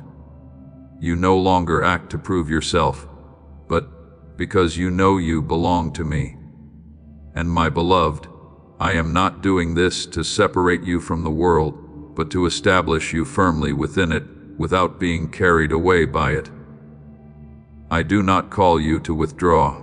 I call you to remain present, but with a self that has been made free. As I spoke to Joshua, be strong and courageous, for the Lord your God is with you wherever you go. Joshua 1:9. The strength you receive does not come from external encouragement, but from the deep awareness that I am with you in every step. When you live within that awareness, you do not need to compete for position, for your place has already been appointed. You do not need to seek ways to shine, for the light within you is already sufficient. Pure motives will release you from the invisible bonds you once did not recognize. The chains of hidden ambition, the fear of abandonment, the longing for recognition. These once drained your energy and drove you toward things that were never truly yours. But as I cut those cords, you will find yourself lighter, clearer, more focused. You will no longer need to spread yourself thin to please everyone. You need only remain faithful to what I have set before you. And within that freedom, you will walk with a quiet authority. You will not need to occupy space, yet your presence will shift the atmosphere. You will not need many words, yet what you speak will touch precisely where it is needed. You will not need to strive to become extraordinary, for your union with me has already made you distinct. The righteous shall live by faith. Habakkuk 2:24. And that faith is not loud, but enduring, not hurried, but sure. Continue to keep your heart soft before me. Do not return to former motivations, simply because they feel familiar. And do not cling to old ways of living merely because they once gave you a sense of safety. I am leading you into a new way of life, one in which you are no longer driven by the need to be seen, but by my presence within you. And when you walk from that place, you will not only live rightly, you will become a living testimony that when a soul is set free, even the world must make way. Be at peace. For the work I am doing in you is not temporary. It is the foundation for everything that lies ahead. When you are freed from those unseen bonds, no pressure will be able to pull you off course again. You will walk in a deep peace, a peace not born of circumstances, but of complete union with me. And within that union, you will not only be sustained, you will be used, guided, and made into a stream of life for those around you. My beloved child, do not think that you are drifting through an undefined void, as though you must find your own path in uncertainty. You are not random. I have placed you exactly where you are, like a star set in its appointed orbit. When you feel a restraining force, do not interpret it as obstruction. It is I who am holding you within my hand, keeping you from straying off the precise path. For if you move before the appointed time, you may move quickly, but not correctly. The Lord makes firm the steps of the one who delights in him. Psalm 37:23. So what I am doing is not hindering you, but grounding every step upon an unshakable foundation. There were seasons when you exerted all your strength just to remain aligned, striving to maintain connection, striving not to lose direction, striving to control every detail. But I have not called you to live in that tension. True union is not sustained by strain, but by surrender to my leading. You do not need to force yourself into the right place. You only need to remain in me. Be still and know that I am God. Psalm 46 and 10. As you learn to rest in me, you will realize that I am the one who keeps you on the right path, not your own effort. What you are experiencing in this season is not something that can be learned through knowledge or achieved by method. It is the result of a spiritual alignment. When your heart is no longer scattered, when your motives are no longer divided, as your inner being becomes unified, your outward life will begin to operate with precision. You will find that your words carry authority without volume, and your actions bring influence without display. As it is written, not by might nor by power, but by my Spirit. Zechariah 4 and 6. What is working through you does not come from effort, but from union. You will notice something remarkable. The battles that once exhausted you no longer affect you in the same way.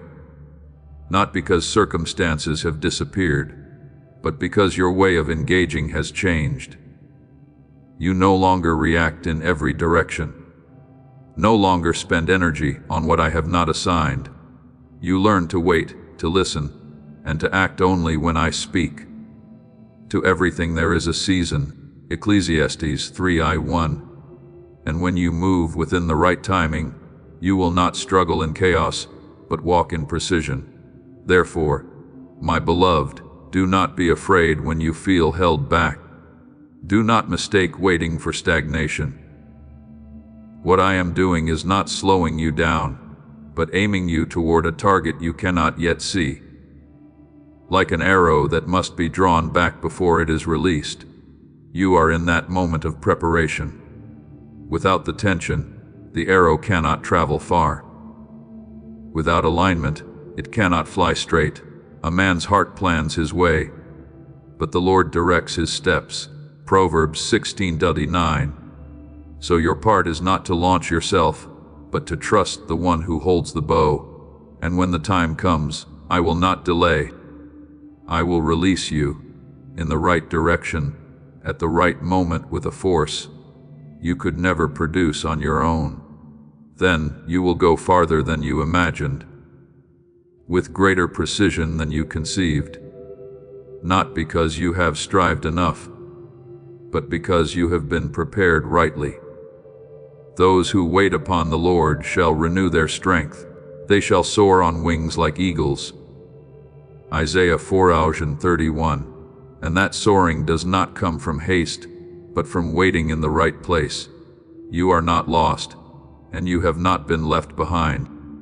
You are in the hands of the one who formed every path, the one who knows the beginning and the end, and within my hands, no step is meaningless, no delay is wasted.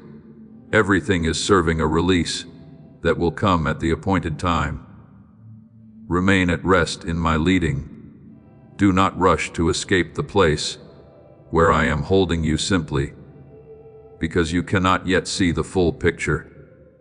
For when I complete this preparation, you will not only walk rightly, you will become an arrow sent forth, flying straight into the destiny that was written for you from the beginning. And along that journey, you will understand that every force that once seemed to restrain you was not limitation, but love preparing you for a breakthrough that cannot miss its mark.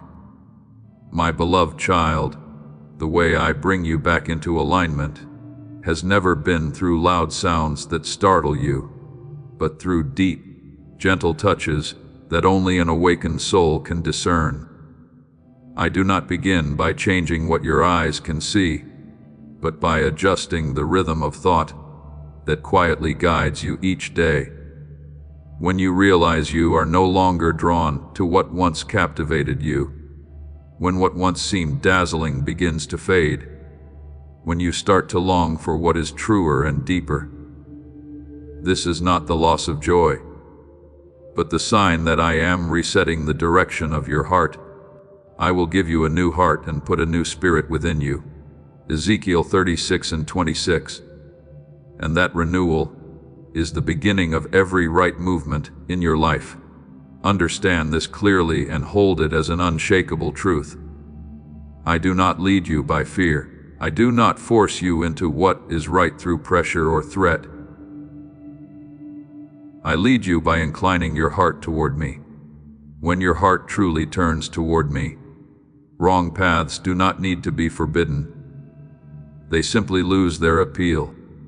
You will no longer find them attractive, nor be pulled by them, because within you there will be a stronger pull, as it is written, "Delight yourself in the Lord, and He will give you the desires of your heart."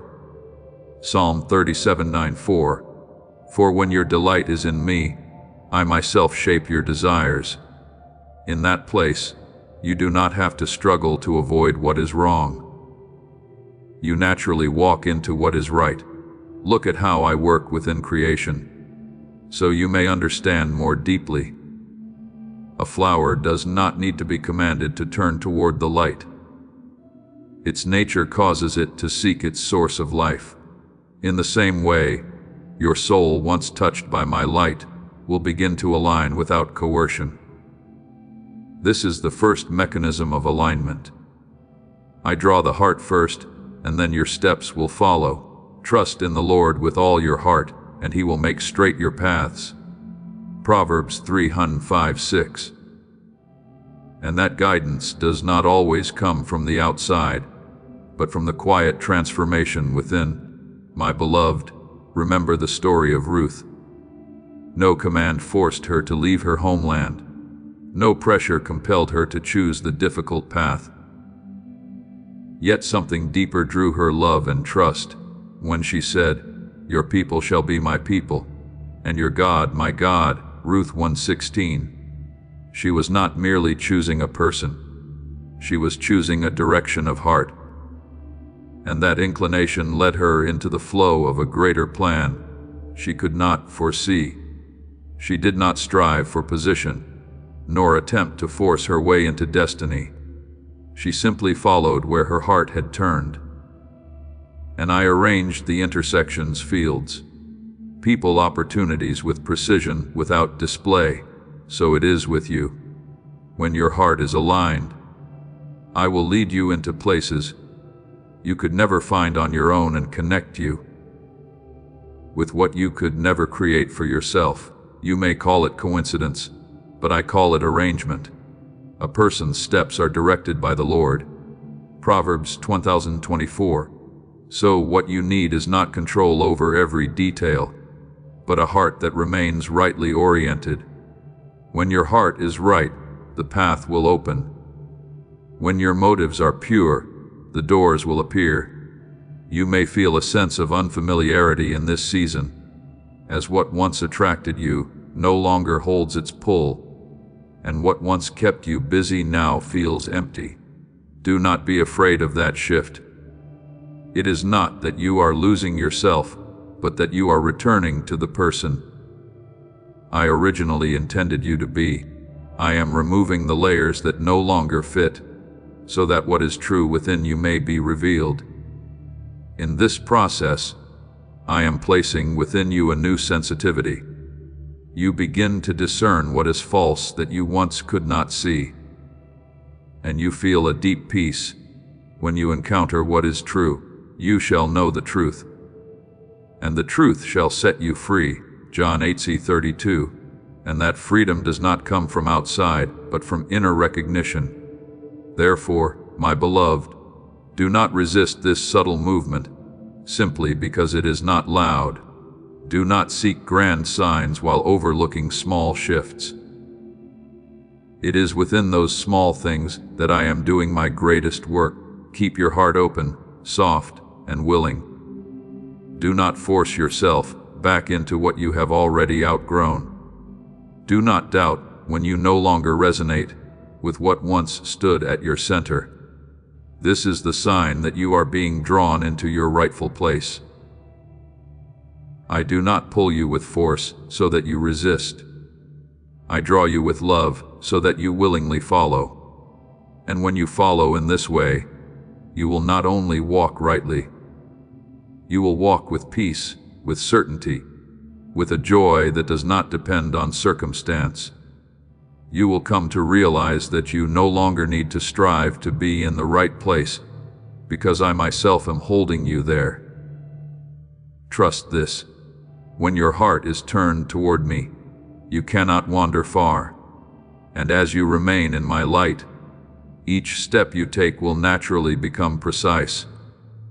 Not because you are perfect, but because I am completing my work within you, a quiet yet powerful work that leads you into all that was written for you from the beginning. My beloved child, when you see what was once familiar slipping from your hands, do not panic as though you are losing something precious. There were dreams that once burned within you, but now begin to fade. There were things that once held you, but no longer have the strength to keep you. This is not loss. It is the sign that I am lightening your burden. I do not take away to leave you empty. I remove so that you will not be pulled backward by what no longer belongs to your new direction.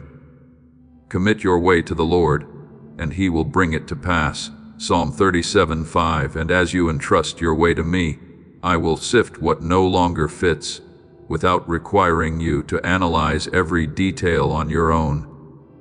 You do not need to understand the entire map of your journey in order to walk rightly. I do not require you to grasp every reason, every outcome, every turn. What I seek in you is a soft heart, a heart that turns toward me in the midst of every change. When your heart holds the right direction, the remaining paths will be naturally refined. Trust in the Lord with all your heart, and He will direct your paths. Proverbs 3:5-6. So what matters is not that you know everything, but that you are rightly aligned within. When what is within you is upright, what is outside you will be guided. Then you will begin to notice something gentle yet powerful. You are moving forward without forcing yourself. There is no longer a strain to keep everything right. No longer a pressure to control each step. You begin to move in a new rhythm, the rhythm of union. I am working in places your eyes cannot see, opening paths you have not yet touched. The Lord will fight for you, and you shall hold your peace. Exodus 14:4. And in that stillness, you are not driven by pressure, but drawn by love. You are no longer one who gropes to find the center. You are one being brought back to the center by the very one who created you. Therefore, allow me to continue the work I have begun within you. Do not rush to interfere with the process simply because you are not yet familiar with the feeling of change. Let me touch your heart before I move your steps. For when your heart truly belongs to me, the path you walk cannot drift from the purpose that was set from the beginning. As this awakening grows inside you, know that helping with this mission is not a joke. It is a sign from God. You can support this work through the link in the description or the pinned comment, whether by buying a coffee, making a donation, or becoming a member of our Ko-Fi community. By doing so, you become part of Jesus' plan to save souls who are still stuck in fog. Every seed turns into light that fights against darkness. If you water others, you will be watered yourself, Jesus says. This is not history. It is a living promise about your future. Come into this moment with faith and a plan. What God has already planned for your life can be unlocked through your giving. The Lord makes firm the steps of the one who delights in Him. Psalm 37:23. And that firmness does not come from your striving, but from my leading. But my beloved, my work does not remain only within you. As I lift you into a new level, I also begin to adjust the environment around you. A soul that has been expanded cannot remain within an old space without sensing its confinement. You will notice that certain connections begin to grow distant. Certain conversations no longer resonate. Certain places once familiar now feel out of place. Do not be quick to grieve, or to hold on to what is naturally drifting away. I am not asking you to cut things off by force. I am lifting you, and what no longer aligns will realign on its own. As it is written, can two walk together unless they are agreed? Amos 3:3. When your rhythm changes, you can no longer walk in step with what no longer harmonizes. This is not because you are better, nor because others are wrong. It is simply a difference in frequency, a natural shift. As I renew you, like a wave tuned to a higher range, the old sounds are no longer received. Not because they have disappeared, but because you now dwell in a different realm. And in all of this, I am arranging the atmosphere around you to match where I am leading you. New people will appear, new opportunities will open, new spaces will receive you. Not because you strive to find them, but because you have been positioned rightly. God has placed the members in the body, each one of them just as He desired. 1 Corinthians 12:18. And that placement is never mistaken. My beloved child, do not resist the changing of your environment simply because you remember what once felt familiar. Do not try to pull back what I am allowing to leave. Trust that when I reshape the atmosphere around you, it is so you may breathe more freely, walk more fully, and live more completely in what I have appointed. I do not remove to make you lonely. I rearrange so that you may be rightly placed. Remain at rest within this leading. Allow me to complete the alignment from within to without, from heart to environment. And when everything is set in its proper place, you will find that you are no longer searching for the path. You will become one who is already walking in a path that has been prepared, where every step you take moves in harmony with my intention. My beloved child, as I draw you nearer to what I have appointed, I do not merely reposition your steps along the path ahead, but I also sharpen your spirit, the place that discerns beyond reasoning.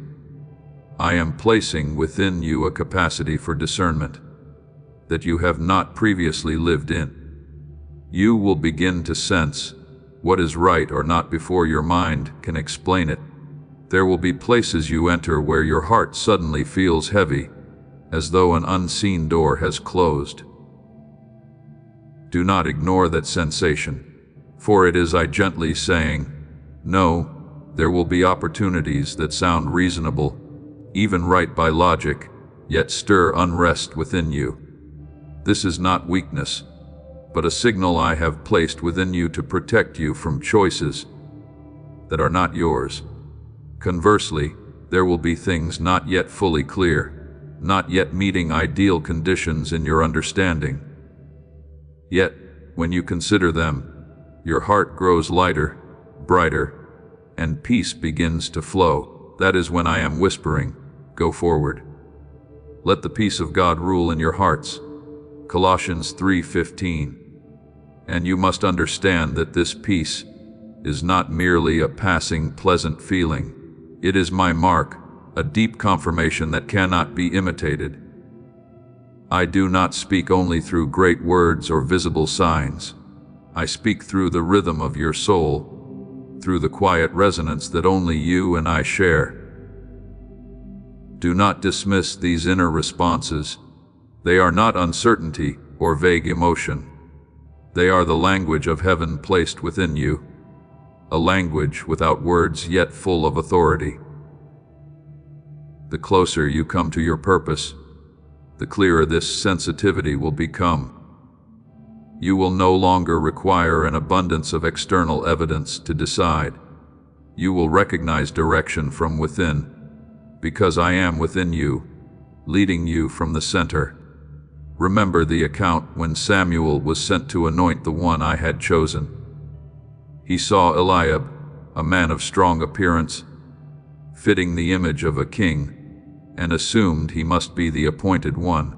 But I said to him, "Do not consider his appearance or his height, for the Lord does not see as man sees." 1 Samuel 16:7. In that moment, I was teaching him that my choice is not based on what the eyes perceive, but on what the heart discerns when guided by me. And in the end, David, the one who did not stand out by outward standards, was the one I had chosen. So it is with you, my beloved. I am bringing you into a new level of discernment, where you are no longer misled by appearances, by what seems right yet carries no life. You will sense before you understand, and this does not make you weaker, but more precise. You will no longer need excessive analysis to avoid error. You will recognize early, so that you do not step wrongly from the beginning.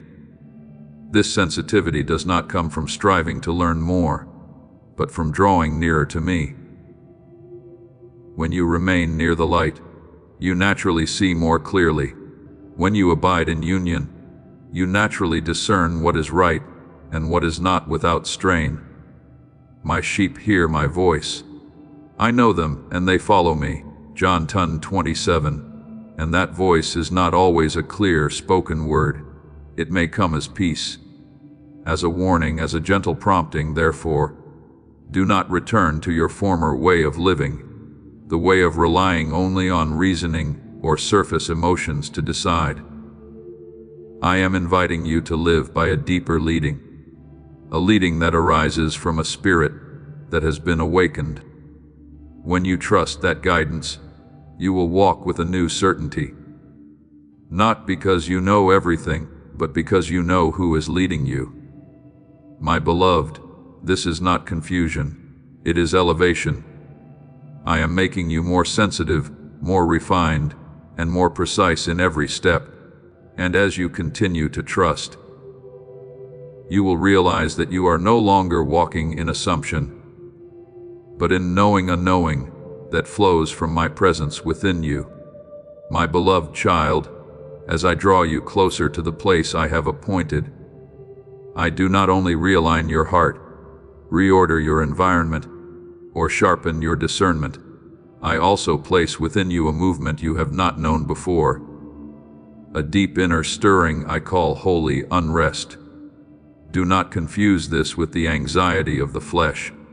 Anxiety causes you to shrink, robs you of peace, and urges you to withdraw.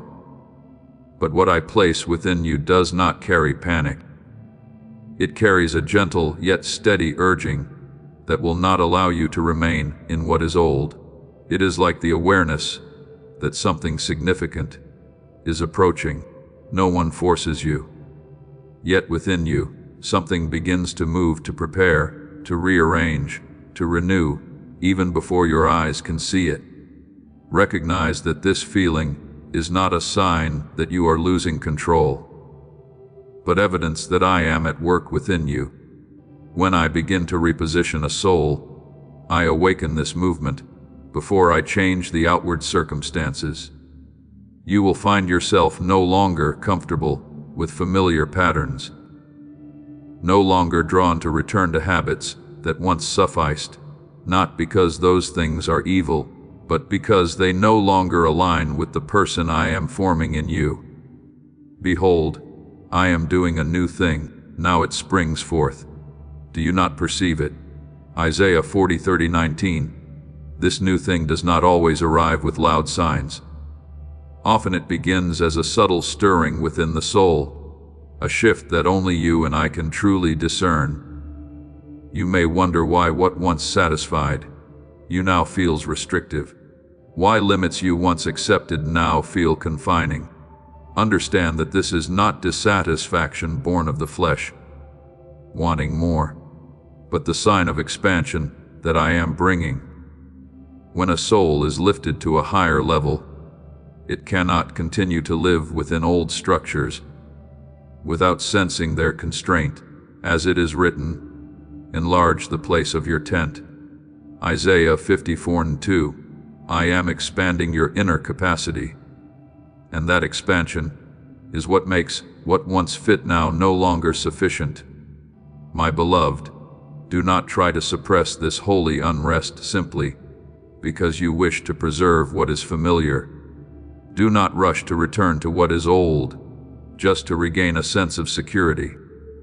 What you are feeling is not instability. It is the sign that I am preparing you for something greater. If you force yourself to remain where I have already led you out of, you will only grow heavier within. But if you accept this movement, you will begin to see that it is leading you not by pressure, but by a gentle and steady pull.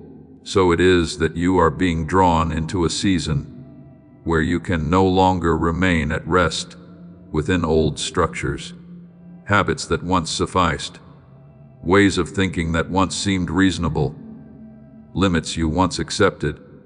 All are being made too small for what I am opening within you, and in this process you will learn to trust me. Not only when everything is clear, but even when all you perceive is a subtle inner movement. The Lord will guide you continually. Isaiah 58:11. And that guidance does not always come through loud words, but through quiet shifts within you. When you feel no longer aligned with the old, when you sense yourself being stirred to prepare for what has not yet appeared, it is I who am going before you, making the way. Therefore, my beloved, receive this holy unrest as a gift, not as a burden. It is the sign that you are not being left behind, but are being set into motion. It reveals that you are not standing still, but are being drawn into something new. Do not fear the feeling of no longer belonging to what once was. It is the evidence that you are moving closer to where I have appointed you. Keep your heart open and soft. Allow me to complete this preparation. For when the time comes, you will not enter what is new as a stranger, but as one who has already been formed within for it. And in that moment, you will understand that the subtle stirring you feel today is the beginning of a season I ordained for you long ago. My beloved child, the time will come when you no longer recognize the path merely through the reasoning of the mind, but through a living response deep within your spirit. I have placed within you a capacity to recognize without needing explanation. There will be people you encounter where in a single glance or brief exchange, something within you ignites as though something has been known before. This is not passing emotion, but recognition in the spirit. There will be opportunities that do not cause you to tighten or withdraw, but instead open your heart as though you are stepping into something that has long been waiting for you. And there will be words, though simple, that cause your heart to burn. Just as the disciples once said, "Did not our hearts burn within us?" Luke 24:32. When you sense that burning, it is not surface excitement, but a confirmation that I am present in that moment. Do not doubt these quiet inner responses. I do not speak only through what is obvious. I speak through the life I have placed within you.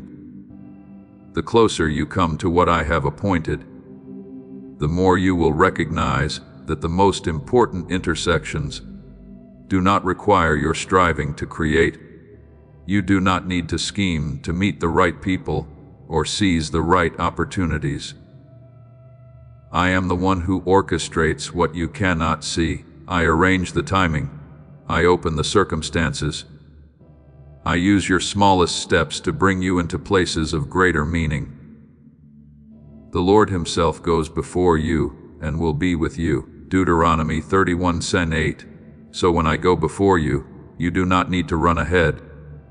When the holy unrest I place within you meets the intersections I arrange, you will begin to understand that you are not being pushed into something foreign. You are being drawn into what has already been prepared for you.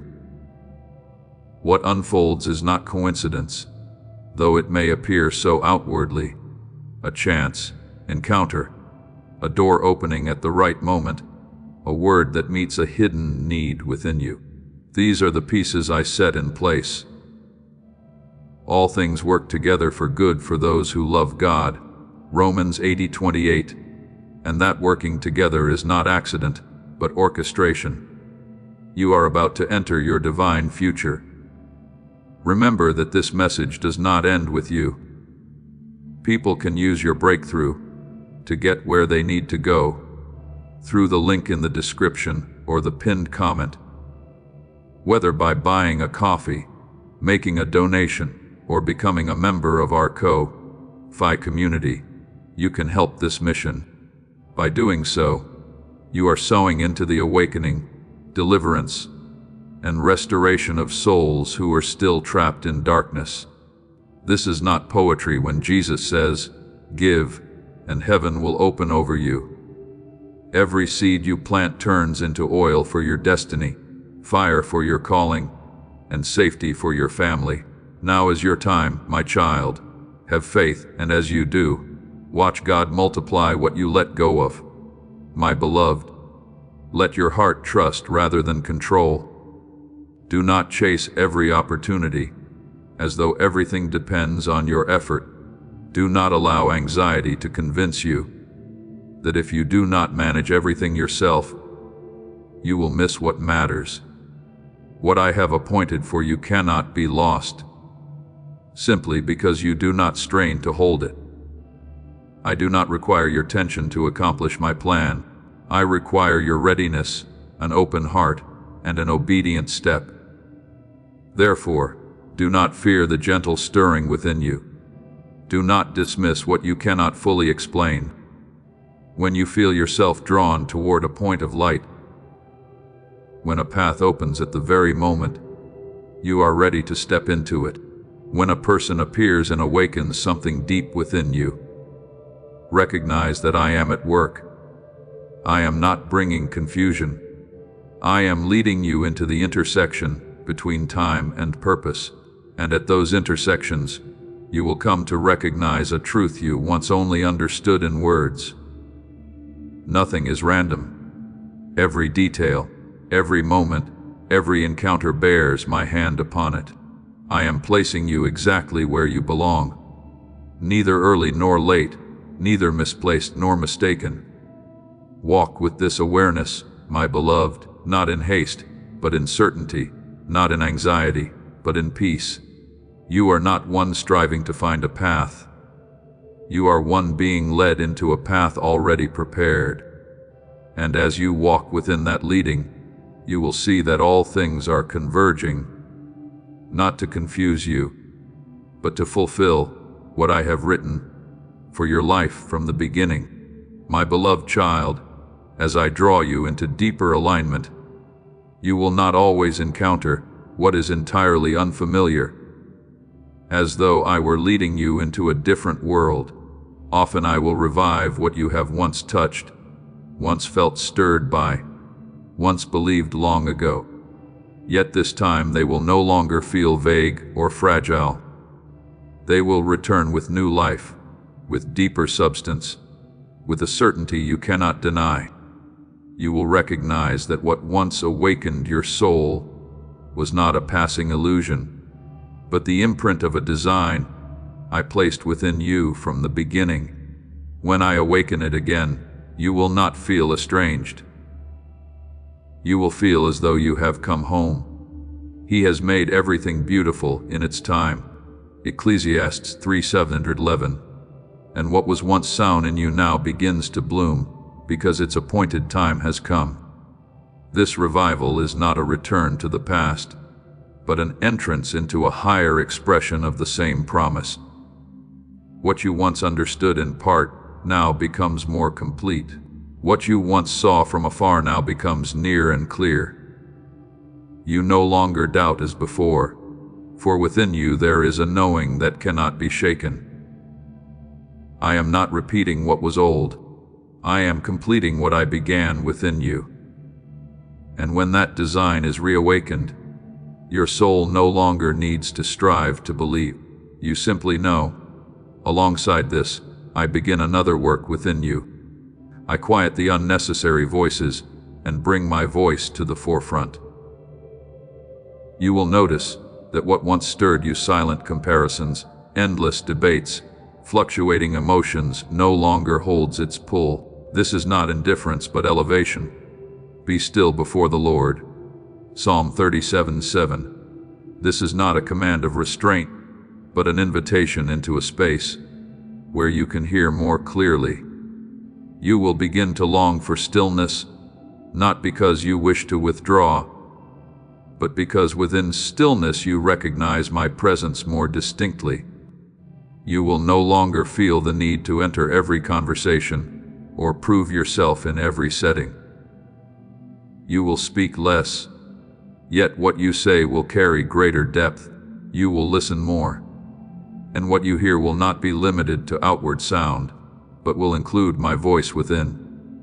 Hear, O Israel, Deuteronomy 4. This call remains alive, not merely as hearing with the ears, but as listening with the soul. This is not separation from the world, but the preservation of your union with me. When the noise diminishes, you do not lose anything. You regain clarity. When you are no longer drawn into every movement around you, you begin to walk with greater precision. A called soul cannot live in constant distraction. It must learn to focus on the one voice that leads it. And I am teaching you this not by force, but by allowing everything else to gradually lose its appeal. My beloved child, do not be afraid when you no longer find yourself fitting within the noise that once surrounded you. Do not think that you are losing something when you step away from the clamor. I am not taking away your joy. I am giving you a deeper joy, the joy of my presence, of understanding, of union. When you dwell in that state, you no longer need to seek validation from outside, for within you there is already a fullness of assurance. Continue to walk in the stillness I am opening before you. Treasure the moments when you hear more clearly, understand more deeply, and see with greater light. These are the signs that I am refining your sensitivity to my voice. And as you become accustomed to that gentle whisper, you will no longer require great signs to know where I am. You will recognize me in every breath, every thought, every step. For I am not only speaking to you, I am teaching you how to listen. And when you learn to hear my voice above every other sound, you will walk in a certainty that nothing can lead you astray. My beloved, when all that I have been quietly working within you begins to converge, you will recognize a sign that needs no confirmation. You will feel yourself being drawn into the center of a current greater than yourself. It is not ambition, nor a desire to ascend, nor a constructive imagination. It is a deep awareness that your life is being placed into a direction already prepared. You will no longer struggle to find the way nor strain to maintain balance. You will simply walk and the current will carry you. The river of God is full of water. Psalm 65:9. And when you are within that flow, you no longer search for the source. You are living within it. You will see that the questions which once unsettled you begin to quiet, not because you now possess every answer, but because you no longer need to understand everything in order to trust. A deep, quiet assurance will settle over you, not loud yet unwavering. You will realize that you are no longer trying to escape what is happening nor resisting the process. I am unfolding. You are being drawn, guided, and aligned without the strain of effort. Before I formed you in the womb, I knew you. Jeremiah 105. And what is taking place is not a temporary reaction to circumstance, but the fulfillment of what I established from the beginning. When you step into that center, you no longer need to hold yourself steady. The center holds you, and from that place, I do not merely position you correctly. I entrust you with a sacred role. I call you to become a keeper of alignment. This is not a title to carry outwardly as an honor, but a responsibility I place upon your soul. You are given authority to guard what I have established within you, to keep your heart from drifting, to keep my voice from being overshadowed, to keep your peace from being disturbed. Guard your heart above all else, for from it flow the springs of life. Proverbs 40:23. And this guarding is the portion entrusted to you. You are no longer one swept along by the crowd or driven by passing emotion. The winds of the outside no longer determine your direction. You are no longer a leaf carried by circumstance. You become one who stands firm amid all movement. Yet understand this rightly. You do not govern your own course. You are led from within by my voice, a guidance that is quiet yet unerring. The Lord is my shepherd, I shall not want. Psalm 23:81. For when I lead, you have no need to direct yourself. When I place you in this position, I also clothe you with a new quality, an authority that does not come from your effort to display it, but from your alignment with where I have set you. This authority does not make you stand out for attention, but makes you steady for use. It does not elevate you above others. It makes you fitting for what I have entrusted to you. You do not need to prove that you carry authority. You only need to live within the union that has been established in you, and from that place, everything you do will carry weight without the need for display. My beloved child, do not fear this responsibility. I do not place you in a position without also giving you the capacity to stand within it. I myself sustain you, lift you, and lead you. Your part is simply to remain within the flow, to keep your heart soft, and to listen to my voice. As you do this, you will not only stand firm, you will become a place of stability, a point where alignment is preserved and extended to others. Remember that nothing unfolding in your life is accidental. You are not stepping into the unknown. You are entering what was written for you from the beginning. And as you continue to walk in this leading, you will realize that you are no longer searching for a position. You are living within the position already appointed, so be at peace. Do not look at what surrounds you to determine where you stand. Look instead to the peace within, to the quiet certainty I have placed inside you. That is the sign that you are at the center, and at that center you are not only sustained, you are established, entrusted with authority, and sent forth to live fully in the purpose I have prepared for you. My beloved, if you desire that the alignment I have begun within, you would not merely flare up for a moment, but become a steady current, then you must learn to steward the place from which every direction is formed your mind. It is not because you lack calling that you lose direction, nor because you lack ability. It is because when your thoughts are not guided, they drift toward what is easiest, lowest, and darkest. Thought is like water flowing down a mountainside. It will follow its natural course, unless it is directed. But when you learn to channel it, the same source can nourish life. We take every thought captive to make it obedient to Christ. 2 Corinthians 10:5. This is not a burden, but an invitation into discipline that produces freedom. Therefore, whenever you recognize your mind beginning to slip into fear, do not allow it to continue unchecked. Ponder and ask yourself, does this voice reflect my voice? I do not lead you through trembling or unrest. For God has not given us a spirit of fear, but of power and of love and of a sound mind. 2 Timothy 1:7.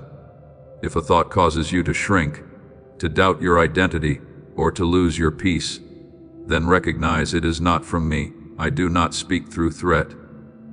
I lead through truth and love, and when you face yourself, do not allow harsh judgments to occupy the space within you.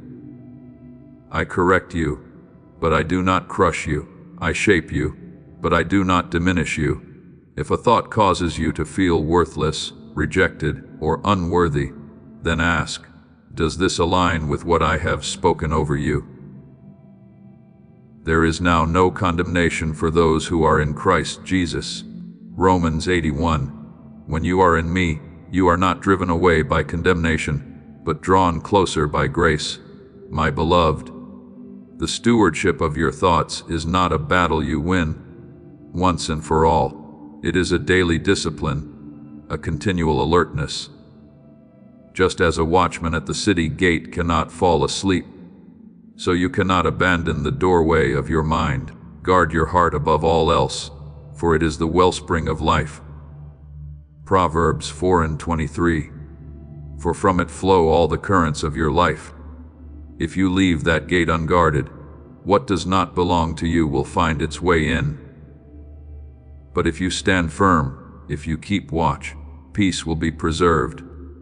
I do not call you to live in tension, trying to control every thought by your own strength. I invite you into partnership with me, where you learn to recognize, discern, and choose. When a thought comes, you do not need to fear it. You only need to examine it. If it carries life, keep it. If it carries darkness, reject it. And as you do this again and again, you will find your mind gradually renewed, not by force, but by truth taking root within you. Do not be conformed to this world, but be transformed by the renewing of your mind. Romans 12:2. That renewal does not happen in a single night, but through many small decisions.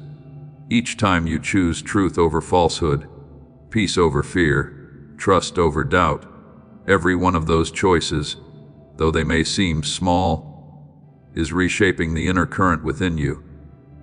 My beloved child, when you learn to steward your thoughts, you do more than maintain alignment. You protect it. You do not only stand in the center, you remain there. And when your mind is rightly positioned, you will no longer be pulled off course by external voices or fleeting emotions. You will walk with clarity, with stability, and with a freedom that nothing can take from you. Remember, I am not only leading you, I am teaching you how to walk with me. And when you learn to guard your own mind, you will no longer be one carried along by every current. You will become one who lives within the current. I have ordained unshaken, unconfused, and steady in every step. My beloved, what I am teaching you is not the denial of emotion, but the placing of emotion in its rightful position. Emotions are signals, not the driver. They may reveal what is happening within you, but if you hand them the wheel, you will be carried by every rise and fall without a firm anchor. There will be days when you feel full of strength, and days when you feel depleted, days of clarity, and days of uncertainty. But obedience is not built upon these fluctuations. The righteous shall live by faith. Romans 1:17. And faith does not drift with feeling. It stands upon the word I have spoken.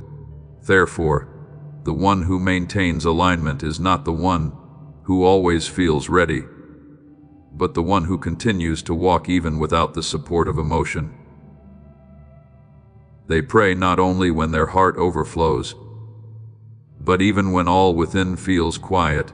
They keep their word not to be seen, but because they have chosen to stand in truth.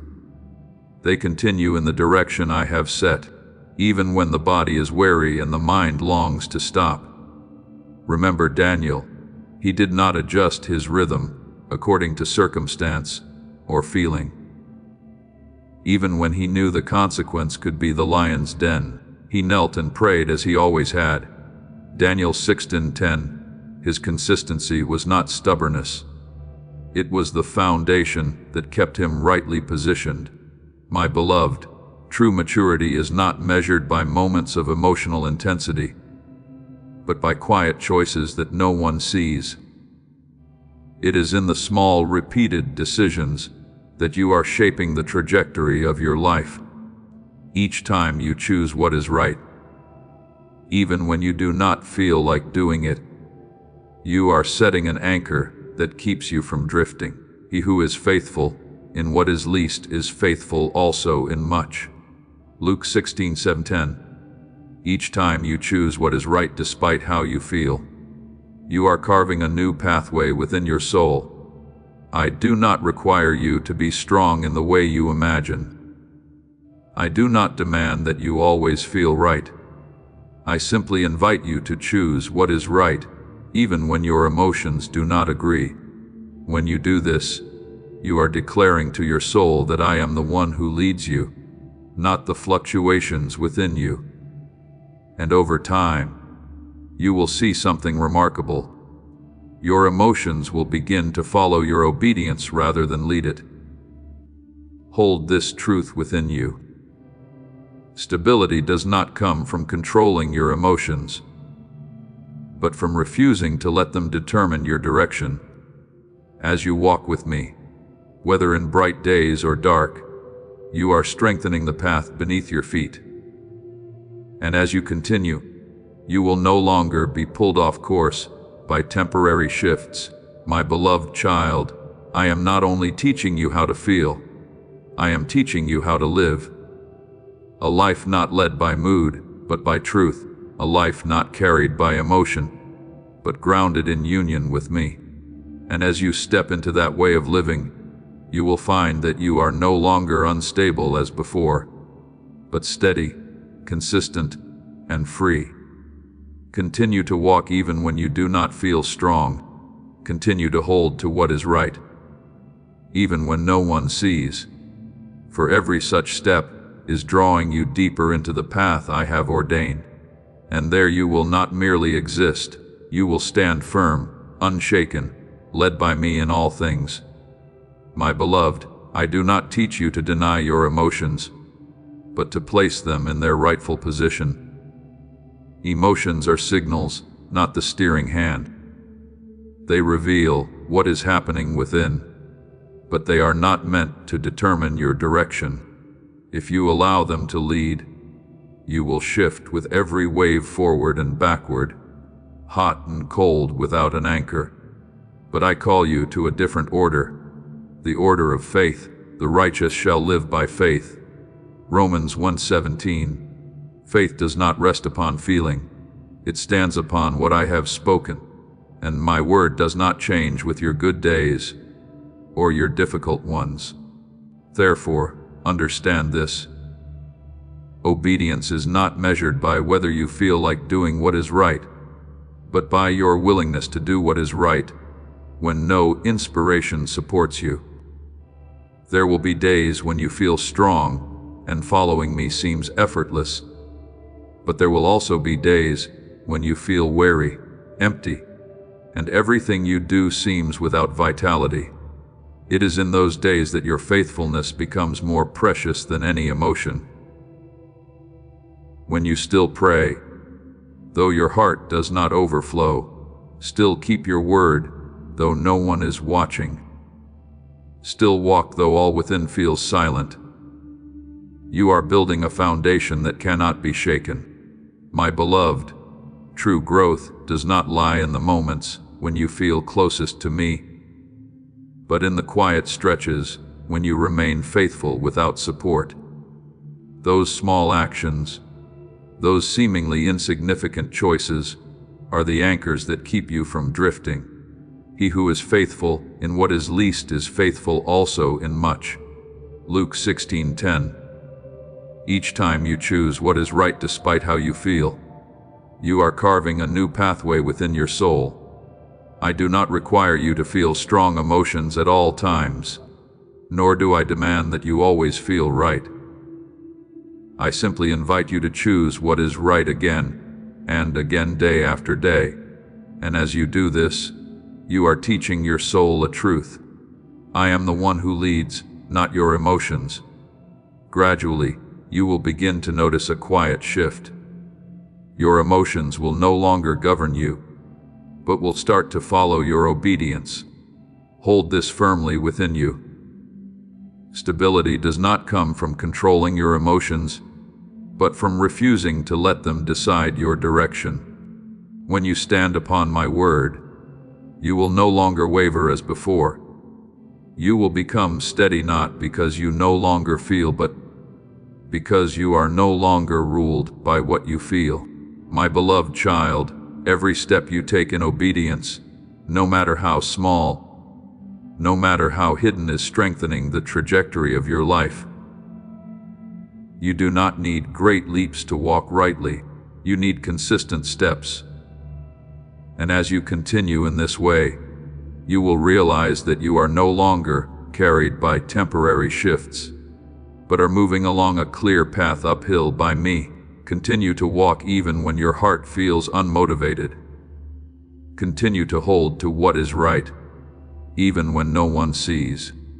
For in each of those choices, you are declaring to your soul that I am the one you trust. And as you live in this way, you will not only walk rightly, you will stand firm, unshaken, led by me in every circumstance. My beloved, now I place my seal upon your journey as a mark that cannot be erased. What you are entering is not a phase you have constructed, but a season led by me. You are not advancing by your own strength, nor maintaining alignment through strain. I am teaching you a different way of living, a soft yet steadfast surrender. Commit your way to the Lord, trust in Him and He will act. Psalm 30:75. When you truly release control, you will see that you no longer need to carry the burden of completing everything yourself. You are no longer operating according to the fluctuations of emotion. You are learning to walk in entrusted authority, an authority that does not come from striving to be strong, but from remaining in your position within me. When you stand in that union, you do not need to prove anything. Your life itself becomes the evidence. Whoever abides in me and I in him bears much fruit. John 15:25. For your connection with me is the source of your stability. Understand this, my beloved. I am not distant, observing you from afar.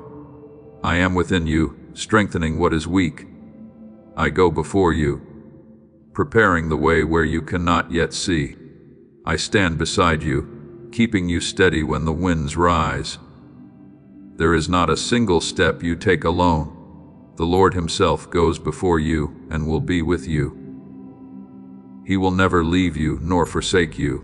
Deuteronomy 31:8. My presence is not an idea. It is the foundation that upholds every step you take.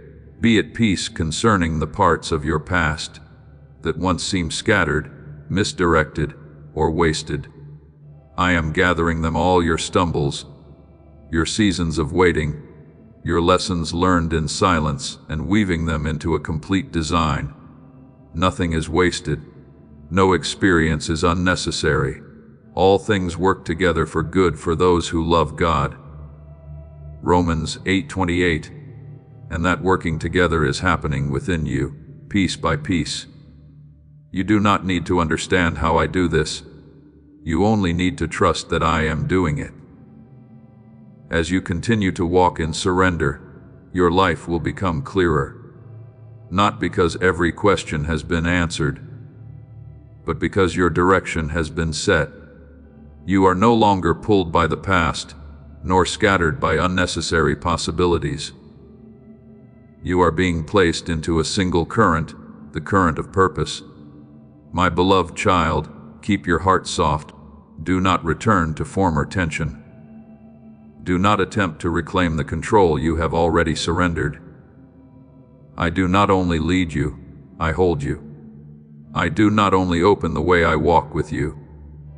And as you continue in this union, you will realize that you no longer need to strive to walk rightly, for I myself am keeping you in the right path. Rest in this truth. Nothing in your life is meaningless when it is placed in my hands. Everything, whether bright or dark, easy or difficult, is being woven into a complete purpose. And when that work is finished, you will look back and see that from beginning to end, I was always there guiding, refining, sustaining, and completing what I had written for you from the beginning.